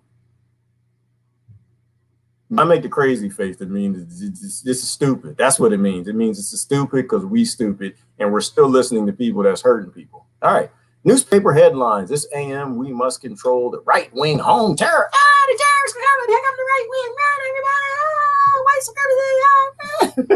supremacy. I don't know, y'all. I think people are so silly. All right. Never been anything like that in my town. That's BS. Well, Jennifer, they control the media. I don't know how they've convinced people that they grew up with, they played soccer with, they played football with, they went to college with, they lived with, they danced to Aerosmith and walked this way and something that way. They grew up with all of these people. And somehow they're now magically racist. This is like, I don't know, somebody had racist dust. Instead, and all the chemtrail airplanes, they stopped spraying chemtrail dust. They just sprayed racist dust everywhere. Racist dust. We're going to get the racists. We're going to fight them. We're going to get them. Like, nah, it's just a part of the system. All the isms are baked in, people. They're never going away as long as we support it. And because they're building narratives, Jennifer, just like that. They control the media. If global billionaires can convince you that farmers in Africa and the Middle East are terrorists, and the people just trying to grow some food, that the indigenous population all around the world are terrorists organizations, and this was before they even owned the mainstream media. This is before that telecommunication act that came from Clinton. If they can convince people of that, now they own the media, they can convince people anything they want. Turn the television off. It only makes you stupid. All right, there you go. Do not ruin cheese for me. John, I did not ruin cheese for you. Cheese was ruined at birth. The purpose of cheese, John, is to take a 500-pound animal, or actually take a 50-pound calf and turn it into a 500-pound animal in less than a year and a half, something like that. That should ruin it for you. You want to be that big, John? You want a butt that big? You want cottage cheese like on your arms and legs just growing out there? No, you don't, John. No, you don't. I tell you why. Most women don't like big men, but men like big women. There ain't nothing wrong with big women. I'm not a big women hater. Shoot, I just, don't get me started. I have a big butt and a smile. But John, most women, because it's an evolved thing. I'm gonna get the line. Women want the men to be able to race and jump, swing from tree to tree, kill the silverback, fight the gorilla, fight the tiger. And so women have this thing in them that they want to see big, strong men. They don't want to see sick men coughing and sneezing, taking injections, popping pills, eating cheese on every damn thing, and so weak that they can't defend them. Cheese was already ruined. Cheese was ruined for me, John, when I realized pus was in it. You know what pus looked like? Have you ever tasted the consistency of cow pus? You are every time you eat cheese. That's when cheese was ruined for me. I've psychologically convinced myself, though, John, because I'm being a hypocrite right now. I'm drinking my international creamer in here, and damn it, don't get me lost on some butter pecan ice cream. Hell yeah, shoot, we gonna die for that. I almost died for butter. Was it butter pecan? That was my favorite ice cream. Old friend of mine just stopped. I used to love me some butter pecan ice cream, but that was kill grandmama food, so I had to eat a hell of a lot less of that stuff. And I got international creamer in here, so I'm drinking pus right now. But I can't taste the consistency, John. It's not like gooey, because I suspect pus is like the consistency of other stuff where you like open your mouth, it would like stick like and it would stick. Yeah, you don't want that. I'm ruining international creamer for myself right now. It'll make me healthy, and I'll save grandmama more if I stop using international creamer. All right, when I get upset, I get blocked of cheddar. I just eat it. But yeah, cheddar's bad too, right? Cheddar, Munster, Funkster, all of the cheeses are horrible. All of them. I mean, goat cheese isn't as bad, and I think there's some other cheeses out there. But the thing is, are you a goat? That's the question you got to ask. Are you a cow? Are you a goat? Where else do they get? Do they get cheese from? I'm not Amish. So I've stopped going out to. I used to go out to this place called Harrisburg. All the Amish are out there, and that was the whole thing I'm still working with. I'm still not on the human breast milk in my baking goods. I'm not on to that. But I'm not Amish, so I don't want to eat human breast milk in my baking goods and cookies. So I don't buy desserts out there anymore. And I still got to get past my genderism, because that's what that is. That's a form of gender hate. Ain't nothing wrong with human breast milk if you're a human, but there should be something wrong with cow breast milk if you're a human. There shouldn't be. There should be something like, ooh, goat cheese feta. That's so delicious. Yeah. But you think about human breast milk, you're like, oh, that's just nasty. That's self-hate. Self-hate. You don't need to be out fighting racism if we got speciesism. We hate the breast milk. Well, so no, but that's just not from your woman. Like, this is my woman. Oh, man. All right, I'm gonna stop. That's we stop right there. All right, when I get upset, I'm like, let's move on. Let's get past sugar and cheese. That's how I was going. I gotta go. I gotta pee. I gotta go. Put on a video, go pee, and come back and talk to us. No, Marianne, I gotta go. I got slavery too. It's not just pee. That's just not it. I'm in artificial scarcity. So I gotta get the hell out of here. I gotta go build some tiny houses in the community somewhere. I got to make some money and roll. I'm about to go. Biologically, no, because we've been here for about 7 hours. I'm losing my voice and stuff. Biologically, no. We were first here in 6-year condition. Our DNA was totally symmetrical. Ever see a person with an eye higher than the other? That's a conditional belief. Biologically, no. Are you responding to somebody, TJ? I'm not even sure I'm finding out what's this kind of conversation that's happening here. So I have to go because you can see me getting tired. Like, do you see my drug? The drug is leaving my body and I'm getting slower and slower. I'm not making jokes. I'm not bouncing around. That's that drug called caffeine. It's leaving my body. All right, I went up. I tried to see. It looks like you might have been replying. No, you weren't replying. This is going back to something I said. That's a conditional belief. Okay, so biologically, no. We were first here in 6-sphere condition. I don't know what that is, TJ. Our DNA was totally symmetrical. Okay, I think when we got here, we probably were the form we needed to be. Yeah, our DNA probably was how it should be. Ever see a person with an eye higher than the other? Yes, absolutely.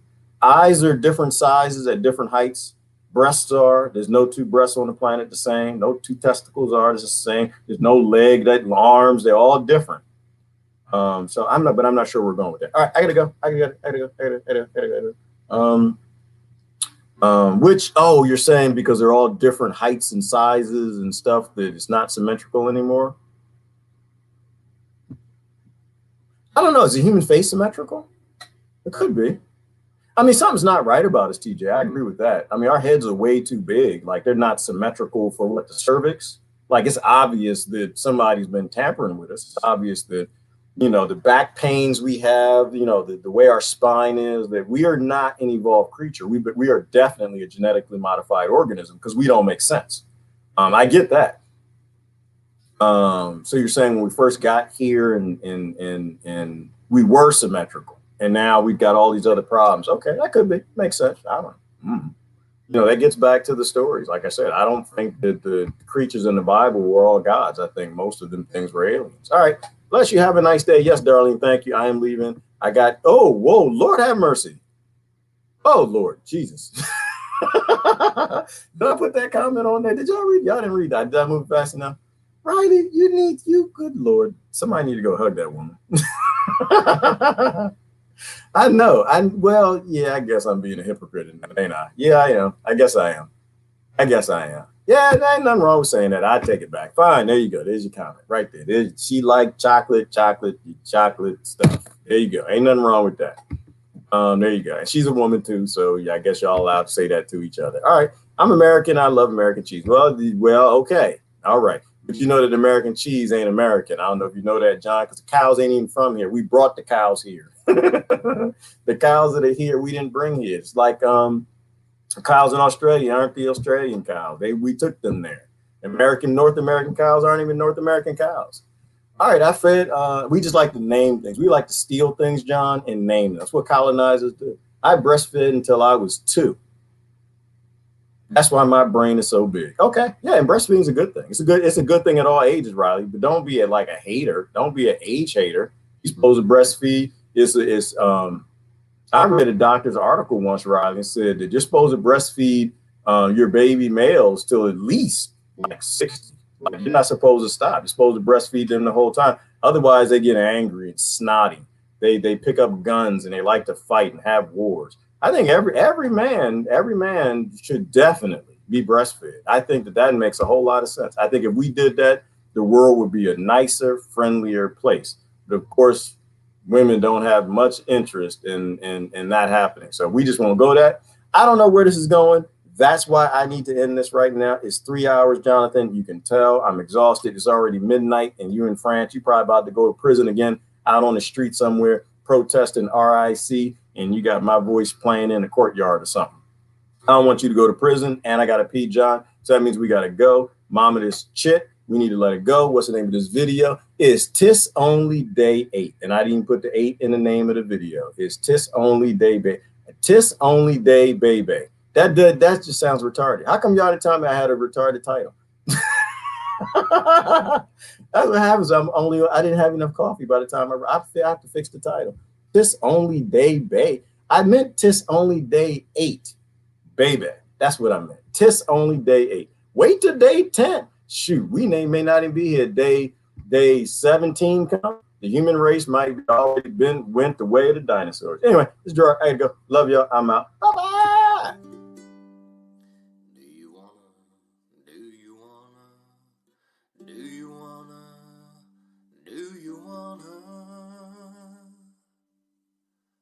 Break the chains that bind me, 'cause I wanna break the chains that bind you.